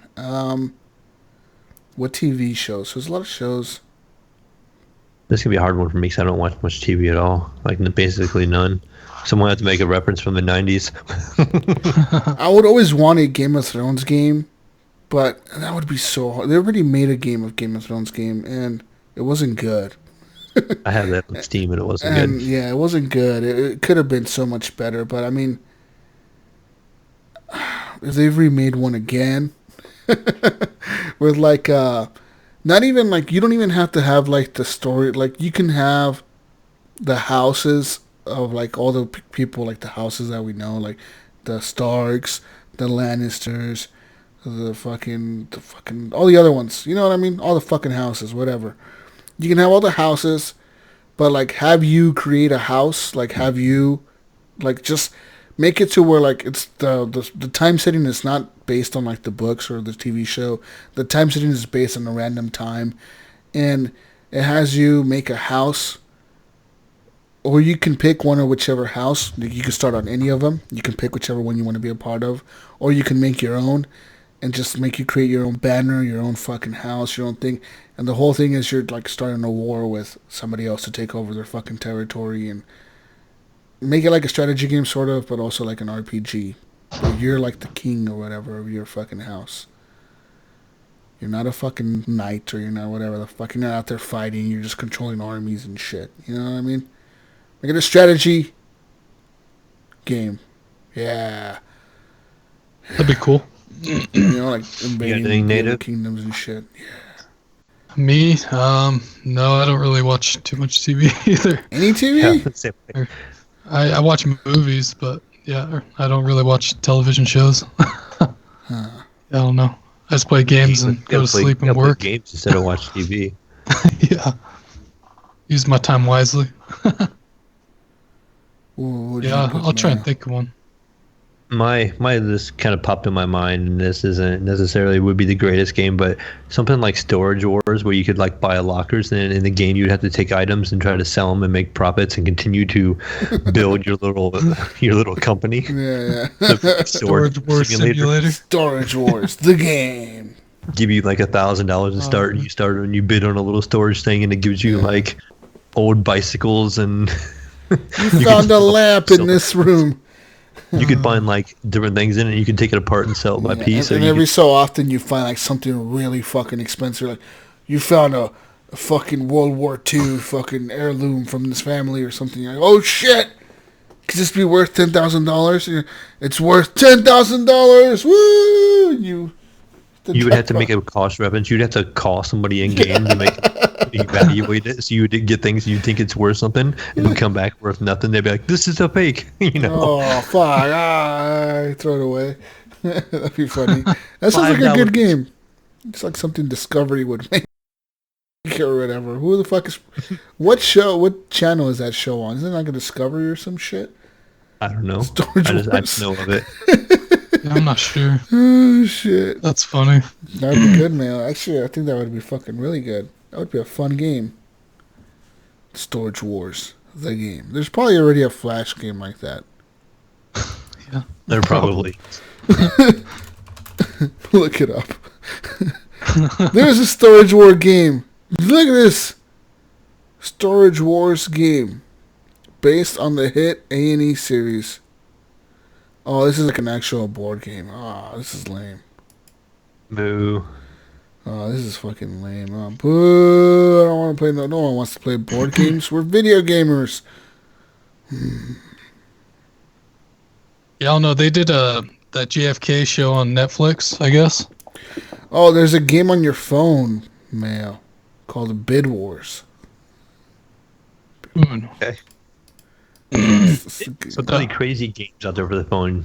I'm realizing. My son the other day, Yeah. we were driving. We traveled yesterday, and he's playing a game, and he starts to tell me about this game. It was a CS:GO loot box simulator game where he sits there and opens the crates in CS:GO where you get guns, and you try to sell them on there to buy more guns. So it's all like replicas of the real guns in Counter-Strike. CS:GO loot box simulator. And so basically he like buys the crates, you gotta buy the key, put it on Steam, and then you hit the button and it spins and it will give you the guns, and then it tells you the value of the guns, and he has to try to sell them. And I'm like, really, dude? Really? Dang, dude. That's funny. And he's on CS:GO right now, so that forever old game. Yeah, It's just funny how people still. Yeah. I mean, CS:GO's a good game, but it's just funny that people still play it religiously. I agree. What were you saying, Native, about a show? Oh, on Netflix they did like a JFK show. It had James or Franco in it or whatever. Well, that was Hulu, dude. Or Hulu, yeah. I think that'd be kind of a cool game to That would be give you different options to change the, I don't know, like the future or whatever. What was it called? Like 1960, whatever the fuck, 1963 or something? Yeah. I think that'd be a cool game if it give you more like. Change the past, it'll change the future. Yeah. I think that'd be kind of cool. That was pretty cool. All right, next question. All right, Brian Tulip Jr. has some more for us. He says, if you could have an accent from anywhere in the world, where would it be, and what one would you like to give to your co-host? I don't know. Mine would be for myself. I'd like to be Jamaican, and I could be like the Mayo Man. The mailman. That's hilarious. Oh, that'd be amazing. I want you to be Jamaican now, Mayo. We need to find a guy who's in Jamaica. We name him the Mayo. He's the Mayo man. What would Gunny be? I know Gunny's. You're gonna making him Australian. We're making him Australian. He's always doing his Australian accent for all the accents he does. We're making him Australian. You're going Australian, Gunny. You're fucking Australian. I don't know what I would want for me. Well, I think yours would have to be Western because you're always partner, and Man, when you get in your partner. Red Dead mode, you would always be like, partner. Yeah, give me a Wild West. Yeah. What about you, Native? What do you want, Native? I have no idea. I'd be English or something. Oh, yeah. Yeah. Fuck yeah. We'll give him a Southern accent. He can be a Southern-sounding Native American. Southern. Oh, yeah. man. Southern folk. Native Lives Matter with a Southern accent. Southern accent. Mm-hmm. Yeah. That'd be pretty hilarious, actually. Crazy. Anyways. Anyhow, more questions from Brian Tulip Jr. And he says, have you had this great, in quotes, chicken sandwich that people have been stabbing people for? How was it? And what is a food you would kill for? So he's talking about the Popeyes chicken sandwich. I haven't had it. I really wish I need to go get it though. You know what? Me either. Have you had it, Native? No, I haven't. Our closest I've had one's that. like 40 minutes away. Yeah, mine is pretty far from where I'm at. So yeah, I have would make it a drive. like 3 blocks away, and that store, it was never very busy. And then they did the sandwich the first time around, and again, like everybody talks about, there's cars wrapped around the building and people standing outside waiting to get into the store, like to get one. Yeah. I'm like, how? Well, then they started running low on them. We would go by the store and there'd be nobody there. And now they're back. I drove by and people are standing outside, and I'm like, Oh shit. I told my wife, what makes this sandwich so good that people are standing outside? Or are we just a bunch of cattle that we hear something so great just have to be part of it. It's what it is. And it becomes so bad. That's what it is. Like, think about the, what was the big fad a few years ago? It was, back in the day, wasn't it the Starbucks Christmas cup? That was a thing. Oh, yeah. Christmas cup, yeah. Where everyone wanted the Christmas cup from Starbucks. And everyone was like, and next thing you know, you saw everybody at the store with fucking Christmas cups from Starbucks. You're like, what the fuck? Is everyone like Starbucks that much? Everyone bought Starbucks today? What the fuck's going on here? You know what I mean? And everyone had that stupid ass red cup from Starbucks. Yeah, like that's what it is. Yeah, you know what I mean? Like, good marketing. And no, you need to know the marketing they did recently. So this weekend, I think it's this weekend going on right now until Sunday, until tomorrow, between like Wednesday and Sunday, they did a promotion with Alaska Airlines. That's an airline here, and they have a lot of those flights come out of Portland here in Oregon. So Alaska Airlines did a promotion with Starbucks. They said if you're holding a Starbucks Christmas cup during boarding, they'll bump you up to priority boarding on the plane. What? Really? So think about that. Think of everyone on the plane on the line has a cup. They're gonna have to bump everybody up to this. Then it's not even priority boarding anymore. Everyone's just gonna be back to their seats. Yeah, everyone's gonna be in the same fucking situation that they were in the first place. You know what I mean? I don't know. It's a fad, I think. I know IAMS waited like 90 minutes for one the other day. Yeah, I remember seeing that on Facebook. 90 fucking minutes, dude. I don't know if I would be able to do that. You know, I get irritated when I go to a sit-down restaurant. I just went to a steak restaurant tonight, and we had to wait a little while. Our waiter was kind of slow getting to us. Yeah. And I didn't even have to wait 90 minutes for a steak dinner. I'm surely not going to wait 90 minutes for a chicken sandwich. Yeah, I'm sorry. A little ghetto-ass chicken sandwich. I mean, I got to say, Popeyes is pretty good. I worked there when I was a kid. I worked at Popeyes about 10 years ago now. 10 years ago, 11 years ago. And it was pretty fucking good. And everything's like hand battered and hand like floured. You know what I mean? Like all the chicken strips and shit, we don't... Well, back when I was working there, we didn't get them like pre-battered. Pre-frozen or whatever. Yeah, so we would get like raw chicken, like a piece of chicken, like a strip of chicken's breast or whatever, and we would put that in the egg or whatever the fuck that shit was, and then we throw it in the flour. No, we would throw it in the flour first, throw it in the egg batter thing, throw it back in the flour, and then lay him out on the pan, and then we'd walk him over to the fire and put him in the fryer. Dang, fresh. It's fresh as fuck, son. Dude, that's sweet. It would take forever to cook, though. Like 13 minutes to cook a batch of chicken. Yeah.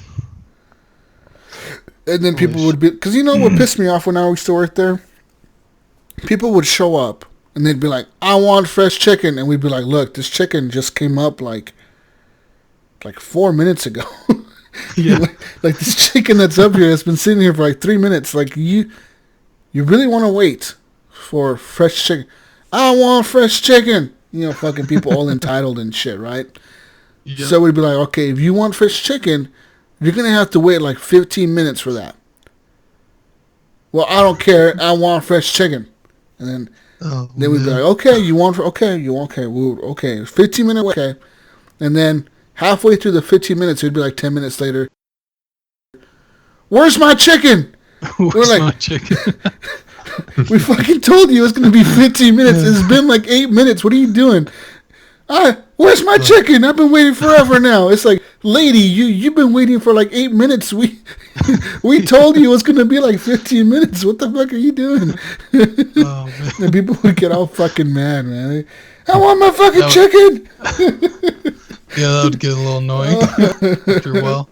Yeah, people don't know how to fucking count time, man. If somebody tells you it's going to take so long, you should be at least waiting that long, you know what I mean? People are ridiculous, man. And then people would go to the drive-thru and do that shit. They'd be in drive-thru and they'd be like, oh, really? Can I get a 20-piece? I'd be like, yeah. Can I get that fresh? And it's like, you know you're going to be waiting like 20 minutes, right? Yeah. What? You're going to be waiting like 20 minutes. Okay. And then they pull up to the window. And they wouldn't want to park. It's like, yo, can I have you, you know, because we're, you know, all the drive-thru, every single drive-thru in America is on a timer. You're supposed to have a certain time that you get people out the fucking door. Yeah. And then you got people sitting Yeah, in the we would front. tell people, can you please park? Because you have a 20-minute wait. Well, there's no one behind me. There's no one behind me. I don't want to park. It's like, sir, we told you you're going to be waiting 20 minutes. I'll park right here and I'll move when somebody comes. I'm like, you son of a bitch, dude. Like, just fucking move, man. What do you... That'd be the Mayo. You wouldn't want to fucking move. I ain't moving. Yeah. I ain't going nowhere. I'm staying right here. And then sometimes okay, so sometimes when people would do that, right? People wouldn't move. I would have my friend who was working with me. I'd be like, "Hey, dude, go get your fucking car and just go around." So my friend would run out the door. He would get in his fucking car, go around to the drive-thru, and then he would just get on behind them and he'd start honking his horn at them. I'm like, "Look, sir, we got a car behind you. We gotta get this order out." And that would force the person to go park, and then my friend would just pull up around, and he would get out the car and go back inside and start working. That's hilarious. That's awesome. Yeah, man. I know when I was delivering beer, I would get annoyed because people like back up their car and be like, "Hey, toss it in the trunk." Like, cool, man. It's like the 6th time I've heard that today. Thanks. Yeah. Right. Drive me crazy. Yeah, people, man. Like, people would fucking be annoying as fuck when working at Popeyes. This show's wild. But that's right, Mayo. Don't imagine. Park. If somebody tells you to park, Mayo, just park. Damn it. I will. Hey, I'm a patient individual.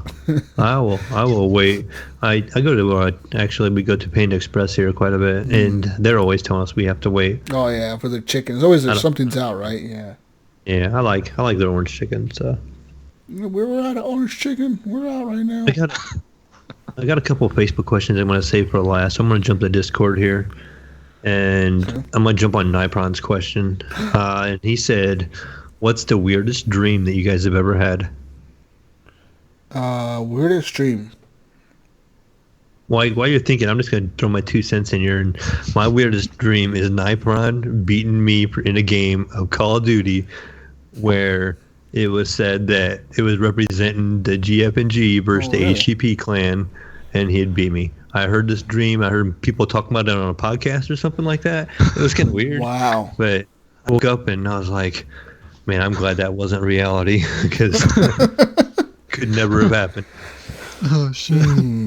I don't know, man. I have pretty vivid dreams. I have like the lucid dreaming where like I know I'm in a dream, so I'm controlling my dream, and I have that quite often. I don't know what it is, but it happens to me quite a bit where like I'll be dreaming, and all of a sudden something's just off just a little bit in my dream. You know, where like something's off by a little bit, and you're like, what the fuck? That's not right. And real quick, I'm like, holy shit, I'm in a dream, motherfucker. I control this shit. And like once I realize I'm in a dream, I can just control what happens in the dream. So I'm just like doing crazy shit. So, but as far as like weird dreams, I don't know, man. I have a lot of weird fucking dreams. It'd be hard to pinpoint one. It would be really hard. Yeah. I had a dream like 2 years ago. Like my basement was leaking and dripping and everything, like water damage. And then like the next day, I found that my toilet was leaking upstairs and had to like rip the drywall out. And it was a pretty crazy dream. That's pretty wild. It's like some liminal shit right there. You know what I mean? Like, yeah. You're connected to the house. Yeah. I need to get out of here. The house is speaking to you. Yeah, it's like, dang, man. So now every time I dream something crazy, I'm like, please, hopefully nothing happens. Yeah. It's pretty scary. We have another Discord question from Big McLarge Huge. Ooh. And he wants to know, why is Mayo so sexy? Oh, damn. Oh, I have an admirer out there. I don't know. You tell us why, Mayo? It's not even February. I think he thinks so because you guys don't know this, but he messaged me earlier this week, and he was like, I find it offensive when you guys are talking about you being dressed up in a straw hat with straw in your mouth and being from the country. You basically describe my life. Yeah. Sorry. Yeah. Well, that's the life there, partner. I mean, I don't know. It's a good life. It's a decent life. It's an honest living. You know what I'm saying? Honestly, for sure. No shame in that. Mm-hmm. Yeah. That's really how the Mayo dresses. I'm just saying. You should see him right now. That's right. It's just a pair of bibs with nothing on underneath tonight. It's out in the barn. Yeah. Right. Especially after playing Red Dead. Now he's really fucking picking now up all the lingo and shit. He knows exactly what Arthur Morgan's saying. Got my steel tips cowboy boots over here by my computer. Oh, have you gone to buy new cowboy boots in Red Dead? You gotta go buy. I haven't yet. Gotta buy new cowboy boots, brother. New cowboy boots. I did change my character setup, because they told you had to change your outfit because you could get too hot because the game started. The environment started thawing out, and they're like, you have to lose your coat, and so I went to the little thing, and you could shave and change your clothing, and so they had some ones that were automatic. And I don't know if they were maybe because I'd pre-ordered, maybe they gave me some stuff, but I had quite a few options right off the rip. I probably had 10 different boots I could choose from and different stuff like that. Yeah. I ended up doing my own little custom one. So you can make I recommend, Mayo, like when you get off the podcast or whenever you get a chance to play the game again, next time I'll go and equip one of those out, because you can save an outfit or two. I think it's 2 or 3 of them in your satchel on your horse. You can say equip to horse satchel. So anytime you're on your horse, you can just switch between outfits that are on your horse. You don't have to go all the way back to camp or whatever to switch, and start going to the snow area and get that white Arabian horse. That horse is the best fucking horse in the game. I mean, when I played it, I know that they've added a new horse to the game. They've actually added more than a new horse. They've added a few horses to the game for the PC version. But when I played it, that was the best free horse. And I think you could buy an Arabian horse in the original game when I played it, but they were I think $1,200 at the stables, which is a lot of fucking money if you can't tell. Mm-hmm. And it gets quite a bit to get that much money. And that's a lot of money to spend on a horse, I think, because that thing could fucking die and then you're fucked. You know what I mean? Yeah. Recently did one of the missions where they give you a horse. You had to return a horse to the stable and you sell it. And they're like, pick a horse. And I took the free one. It was like a thoroughbred that could run a little faster, Yeah. Yeah, I'll have to find out from you, get that white Arabian. Get that white Arabian, brother. I need to go. And can I do that right away? Can I go? Yeah, you can just do it right now. Just you just have to pretty much know that you're going to be going to the snowy area and have a winter outfit. And I would say take a few guns with you in case you run into a bear or some bandits or something on the way there. But you're going to be in the snow area. There's going to be nobody there. And then you're going to just wait, and then you eventually see him. You don't see him right away. Sometimes you have to sit there and make a camp and go to sleep and wake up and go to sleep and wake up. But eventually that little fucker pops up, and you gotta one chance to catch him.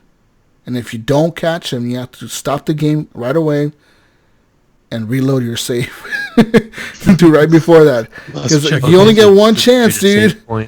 Create a save point before I go do this. Yeah, pretty much. You get one chance to do this, man. So you got to create a save point in that camp that you can set up a camp up there. You could set up a tent or whatever to sleep in. So you do that, and you create a save point, and then you go out to this fucking horse. And then you just keep reloading that fucking save point till you get this fucking horse. And is it a pretty isolated area that I need to go to then, or will he spawn anywhere in that snow area? No, it's pretty isolated next to the lake. It's kind of like where you came from. When you know how you're riding the wagons down with Hosea and everybody, you go by that lake in that cutscene, so it's next to that lake there. It's up there, and there's in that area there could be a polar bear, or not a polar bear, but a fucking bear could be up there sometimes. So you got to be careful with that. And wolves, there could be some wolves up there, but there's also a moose up there, a big ass moose, but it's fucking Canadian. Anyways. You're going to get the horse is up there. He's up there, and he's really white. He's all white. He has white hair. He's a badass looking horse because everything's white on it. And the mane and everything, the tail is white. So he looks really nice, and especially if you put I had that horse and I had a black saddle with gold trim. It looked fucking sick. So, yeah, I recommend that fucking horse. And he's fast as fuck. He's going to be way faster than your thoroughbred horse or whatever. Awesome. Yeah, so get him. Get him, Mayo. Get up there. I remember you talking about him before. Yeah. I'll be on it. Next time I log in, that's going to be my goal. I'm going to go find that area up there. I'm going to do some Google searching and find out where I need to go. Spend a week in game time trying for this fucking horse. What's that? You're going to spend a week in game time trying to fucking find that horse.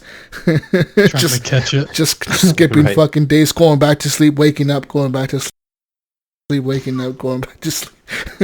Wake up, is the horse here? Oh shit, he's not here yet. Go back to sleep, Arthur. Go back to sleep. Oh shit. Yeah. Good times, good times. I will get it done. All right, now we got a two last fun questions from our friend over at GFNG, Mr. Jonathan Hall. He says, y'all know GFNG loves you, right? The shit talking brings us together for life, a family. He says, good games the other night, but watch out for next weekend. Fuck you. You don't. Fuck you, motherfucker. All that shit talking you did, and now you want to say you love us after you lost? So you think this is going to somehow make us not bring up the fact that you guys lost to us, got your asses destroyed by us yesterday? Didn't we also offer last week a shot at peace? Yeah, we did. We told them a week before. What did they do with that opportunity of peace? Didn't they laugh at us and say, oh, haha, we don't need any peace. We fuck you guys. Fuck your peace. Yeah. Yeah. They should have taken it. That's all I'm saying. You could have been friends. You guys didn't want it that way. Yeah. Fuck you. He said it also, and we mentioned this earlier, that he's going to Disneyland. He says, also, I'm at Disneyland for Jedi training and shit for the next 3 days. Which Disney princess or prince would you like me to score you the digits for?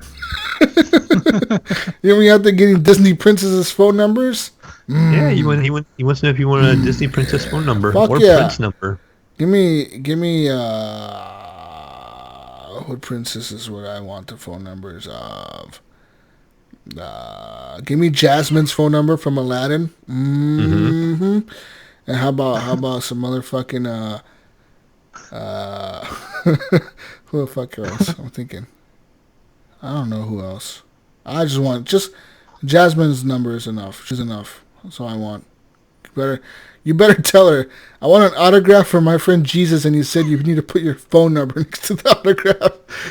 I want to see this, Jonathan. I want to see her phone number and an autograph from Jasmine to Jesus with love. And I want a big heart next to it.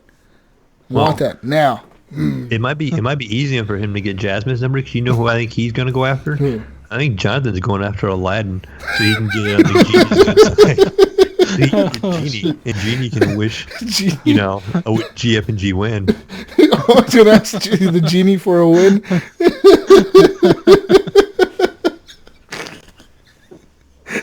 Oh, shit. Oh, fuck. Oh, shit. Anyways. It's good. Yeah. Good old GF&G gang.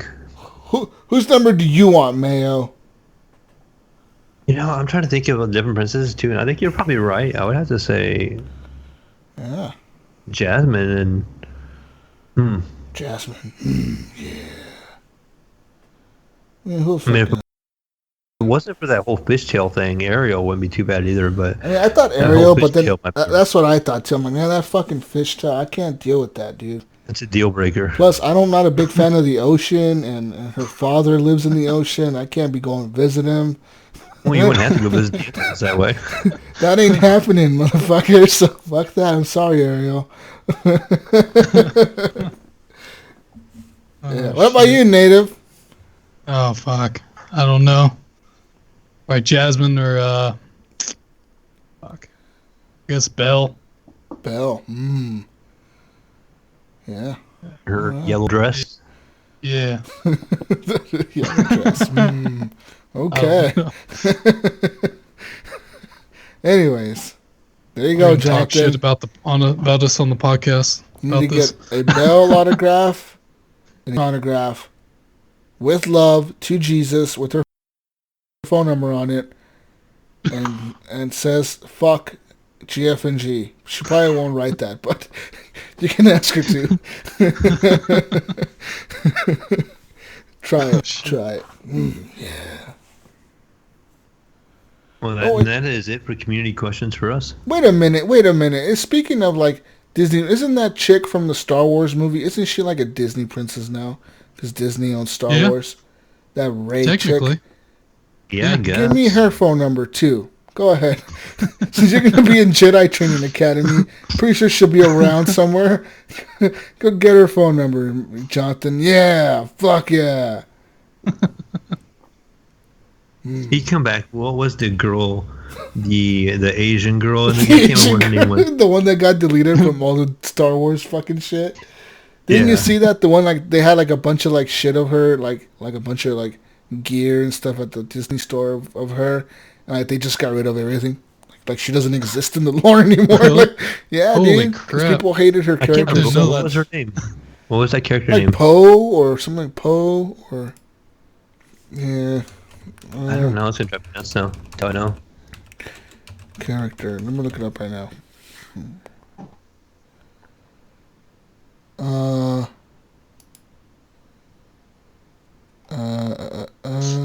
Oh, Rose. Was it Rose? Rose. That's what it was. Yep.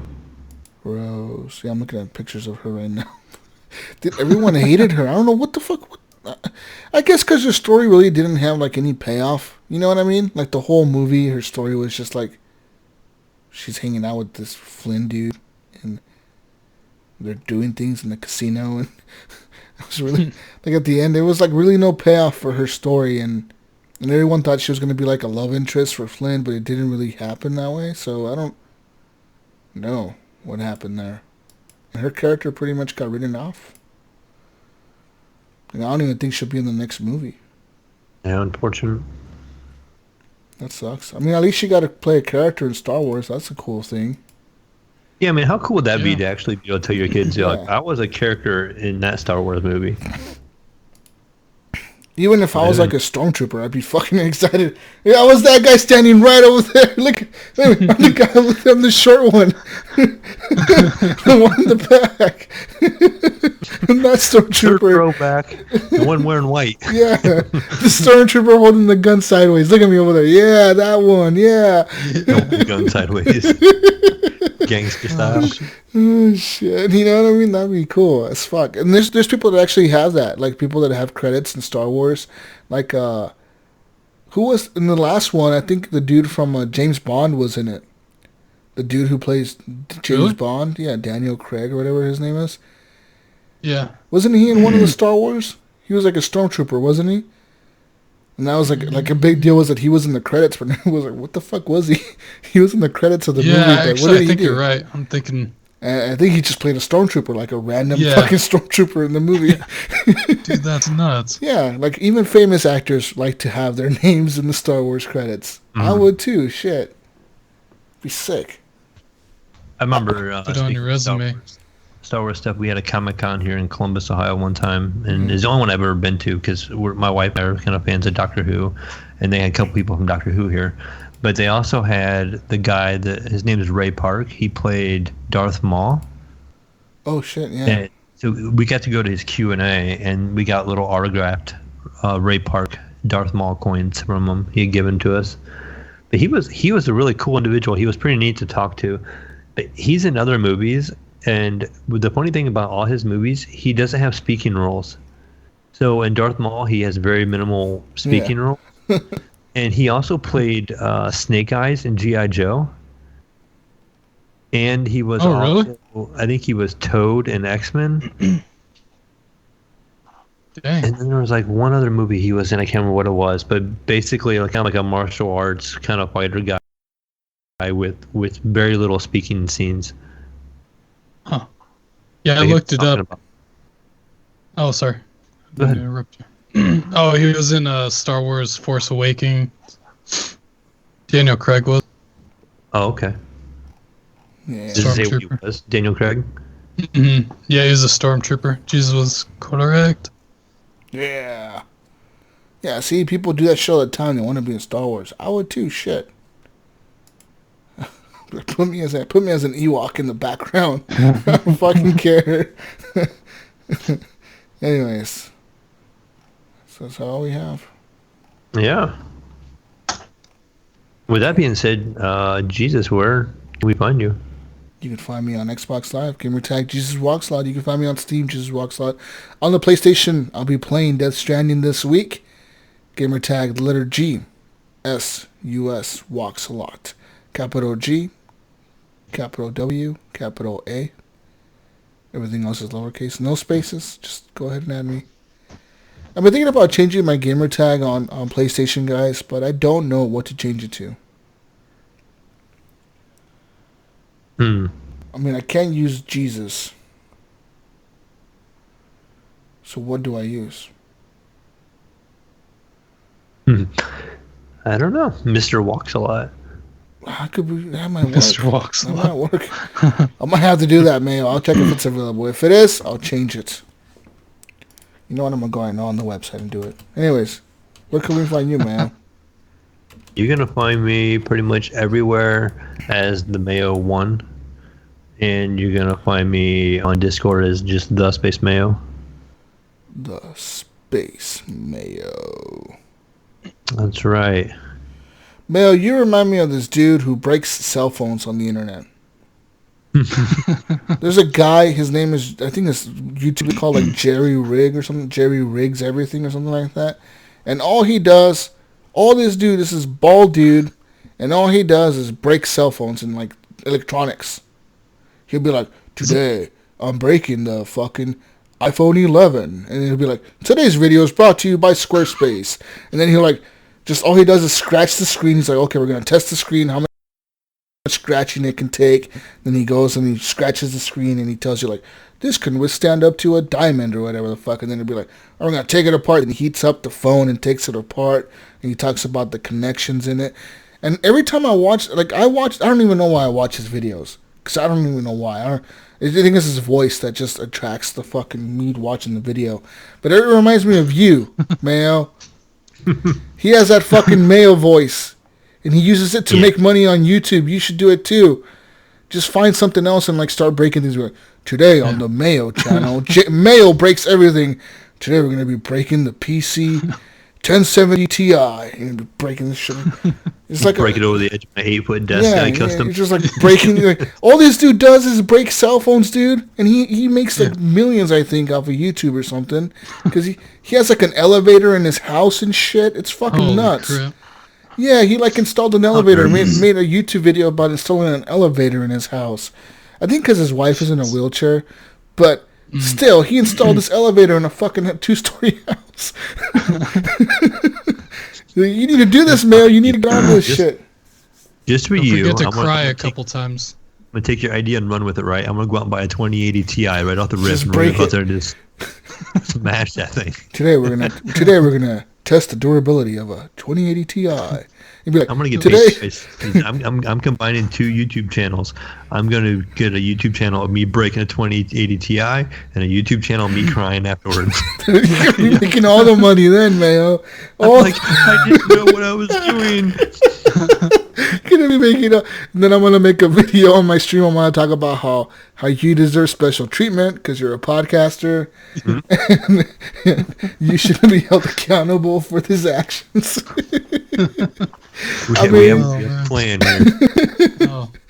Now, after you break it, you got to try and run it. Yeah, I'm telling you, man. Just watch this. This guy breaks phones. That's what he does for a living. Yeah, he can literally sit there and say, I break phones for a living. Like, what do you do? I am a YouTube content creator. What do you do on YouTube? I break phones. That's all he does. Sends them to him. Yeah, no, they do. Like, every company sends him free phones. Like, he has, like, fucking... Jesus. Like, today's phone is given to me by Razer. Like, he broke that Razer gaming phone or whatever. He's like... That new one? Yeah, he's like, check it out. Yeah, and then he'll just break him. And then he'll be like, oh, this is built pretty good. Like, I'm telling you, you should do this with, like, graphics on Mayo. Be like, today on Mayo Breaks Everything, we're breaking the 2080 Ti brought to us by NVIDIA. and then like say NVIDIA's like slogan or NVIDIA RTX on. Start breaking the fuck card open. Do it, man. Why not? Oh, yeah. shit. Fuck yeah. That'd be hilarious. Anyways, Native, where can we find you? I'm pretty sure I'm on most platforms. I'm NativeLivesMtr. I want to say Xbox, Steam, and Blizzard maybe. Yeah, Blizzard. And then on Origin, I'm the Wagon Burner. Yep, that's it. All right, and then I also got to throw out the disclaimer there that you aren't for hire, right? We don't want to give GFNG the. Yeah, you're not going to be on GFNG next week talking about how you beat us or some shit, right? No.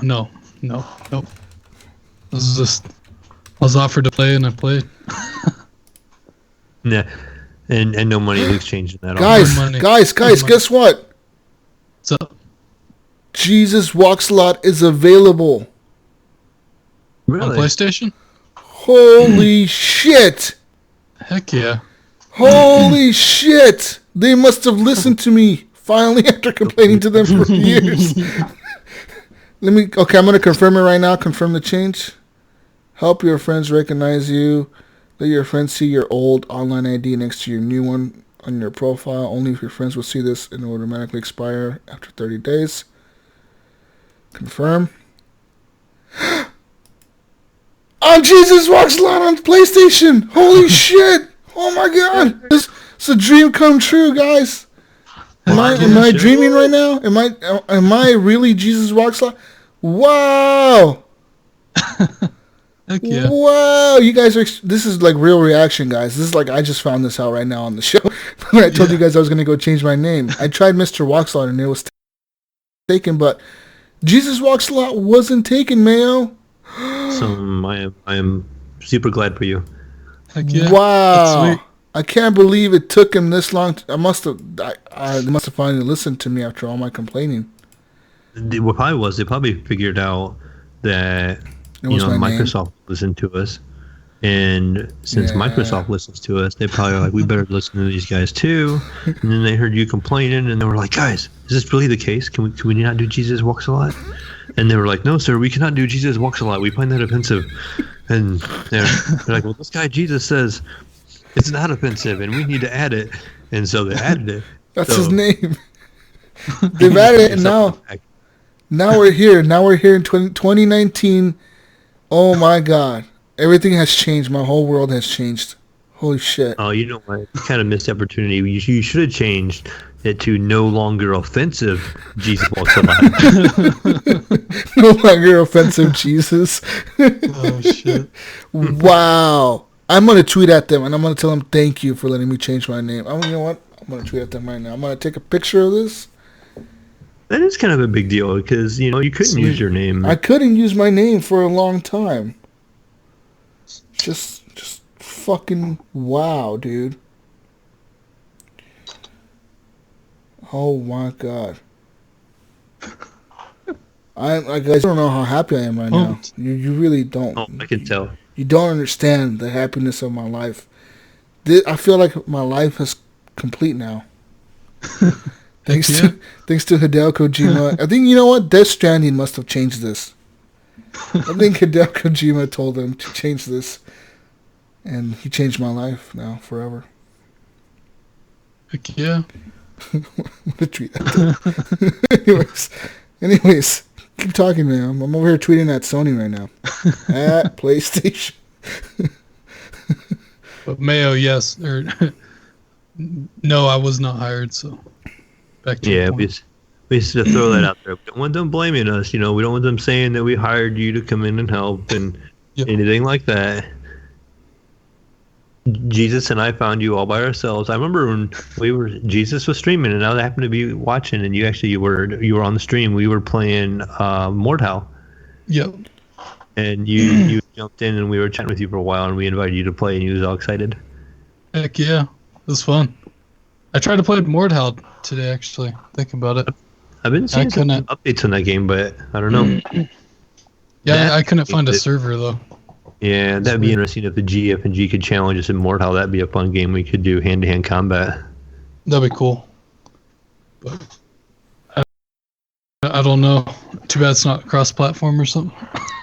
or even on the console at all. Console, yeah.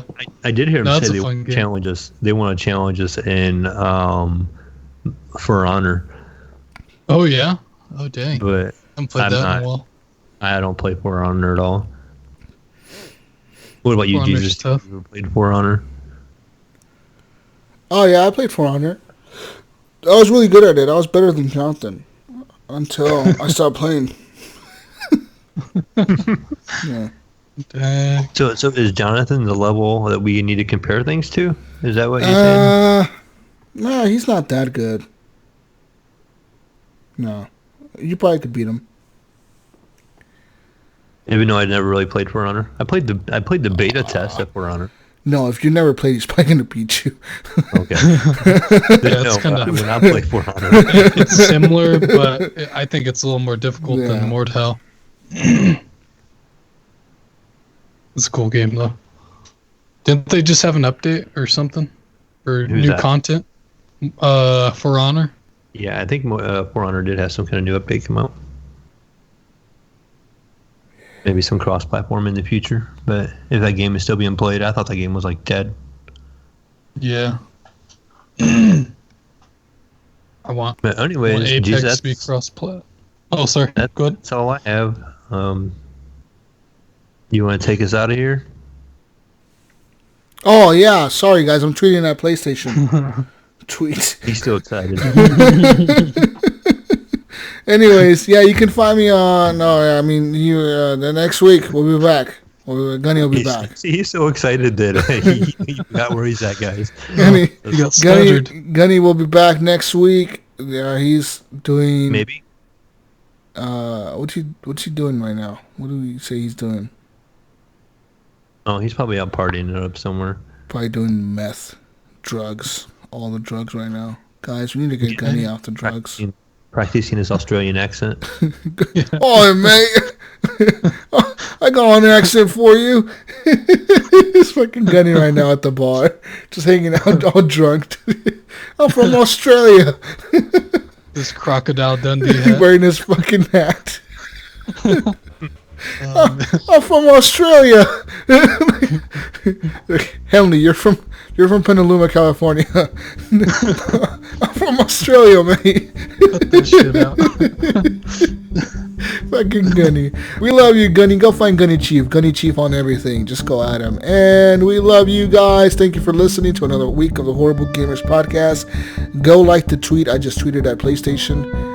And yeah, we'll be back next week. Peace out, Brussels sprouts. We'll be back next week with the next edition of the Horrible Gamers podcast.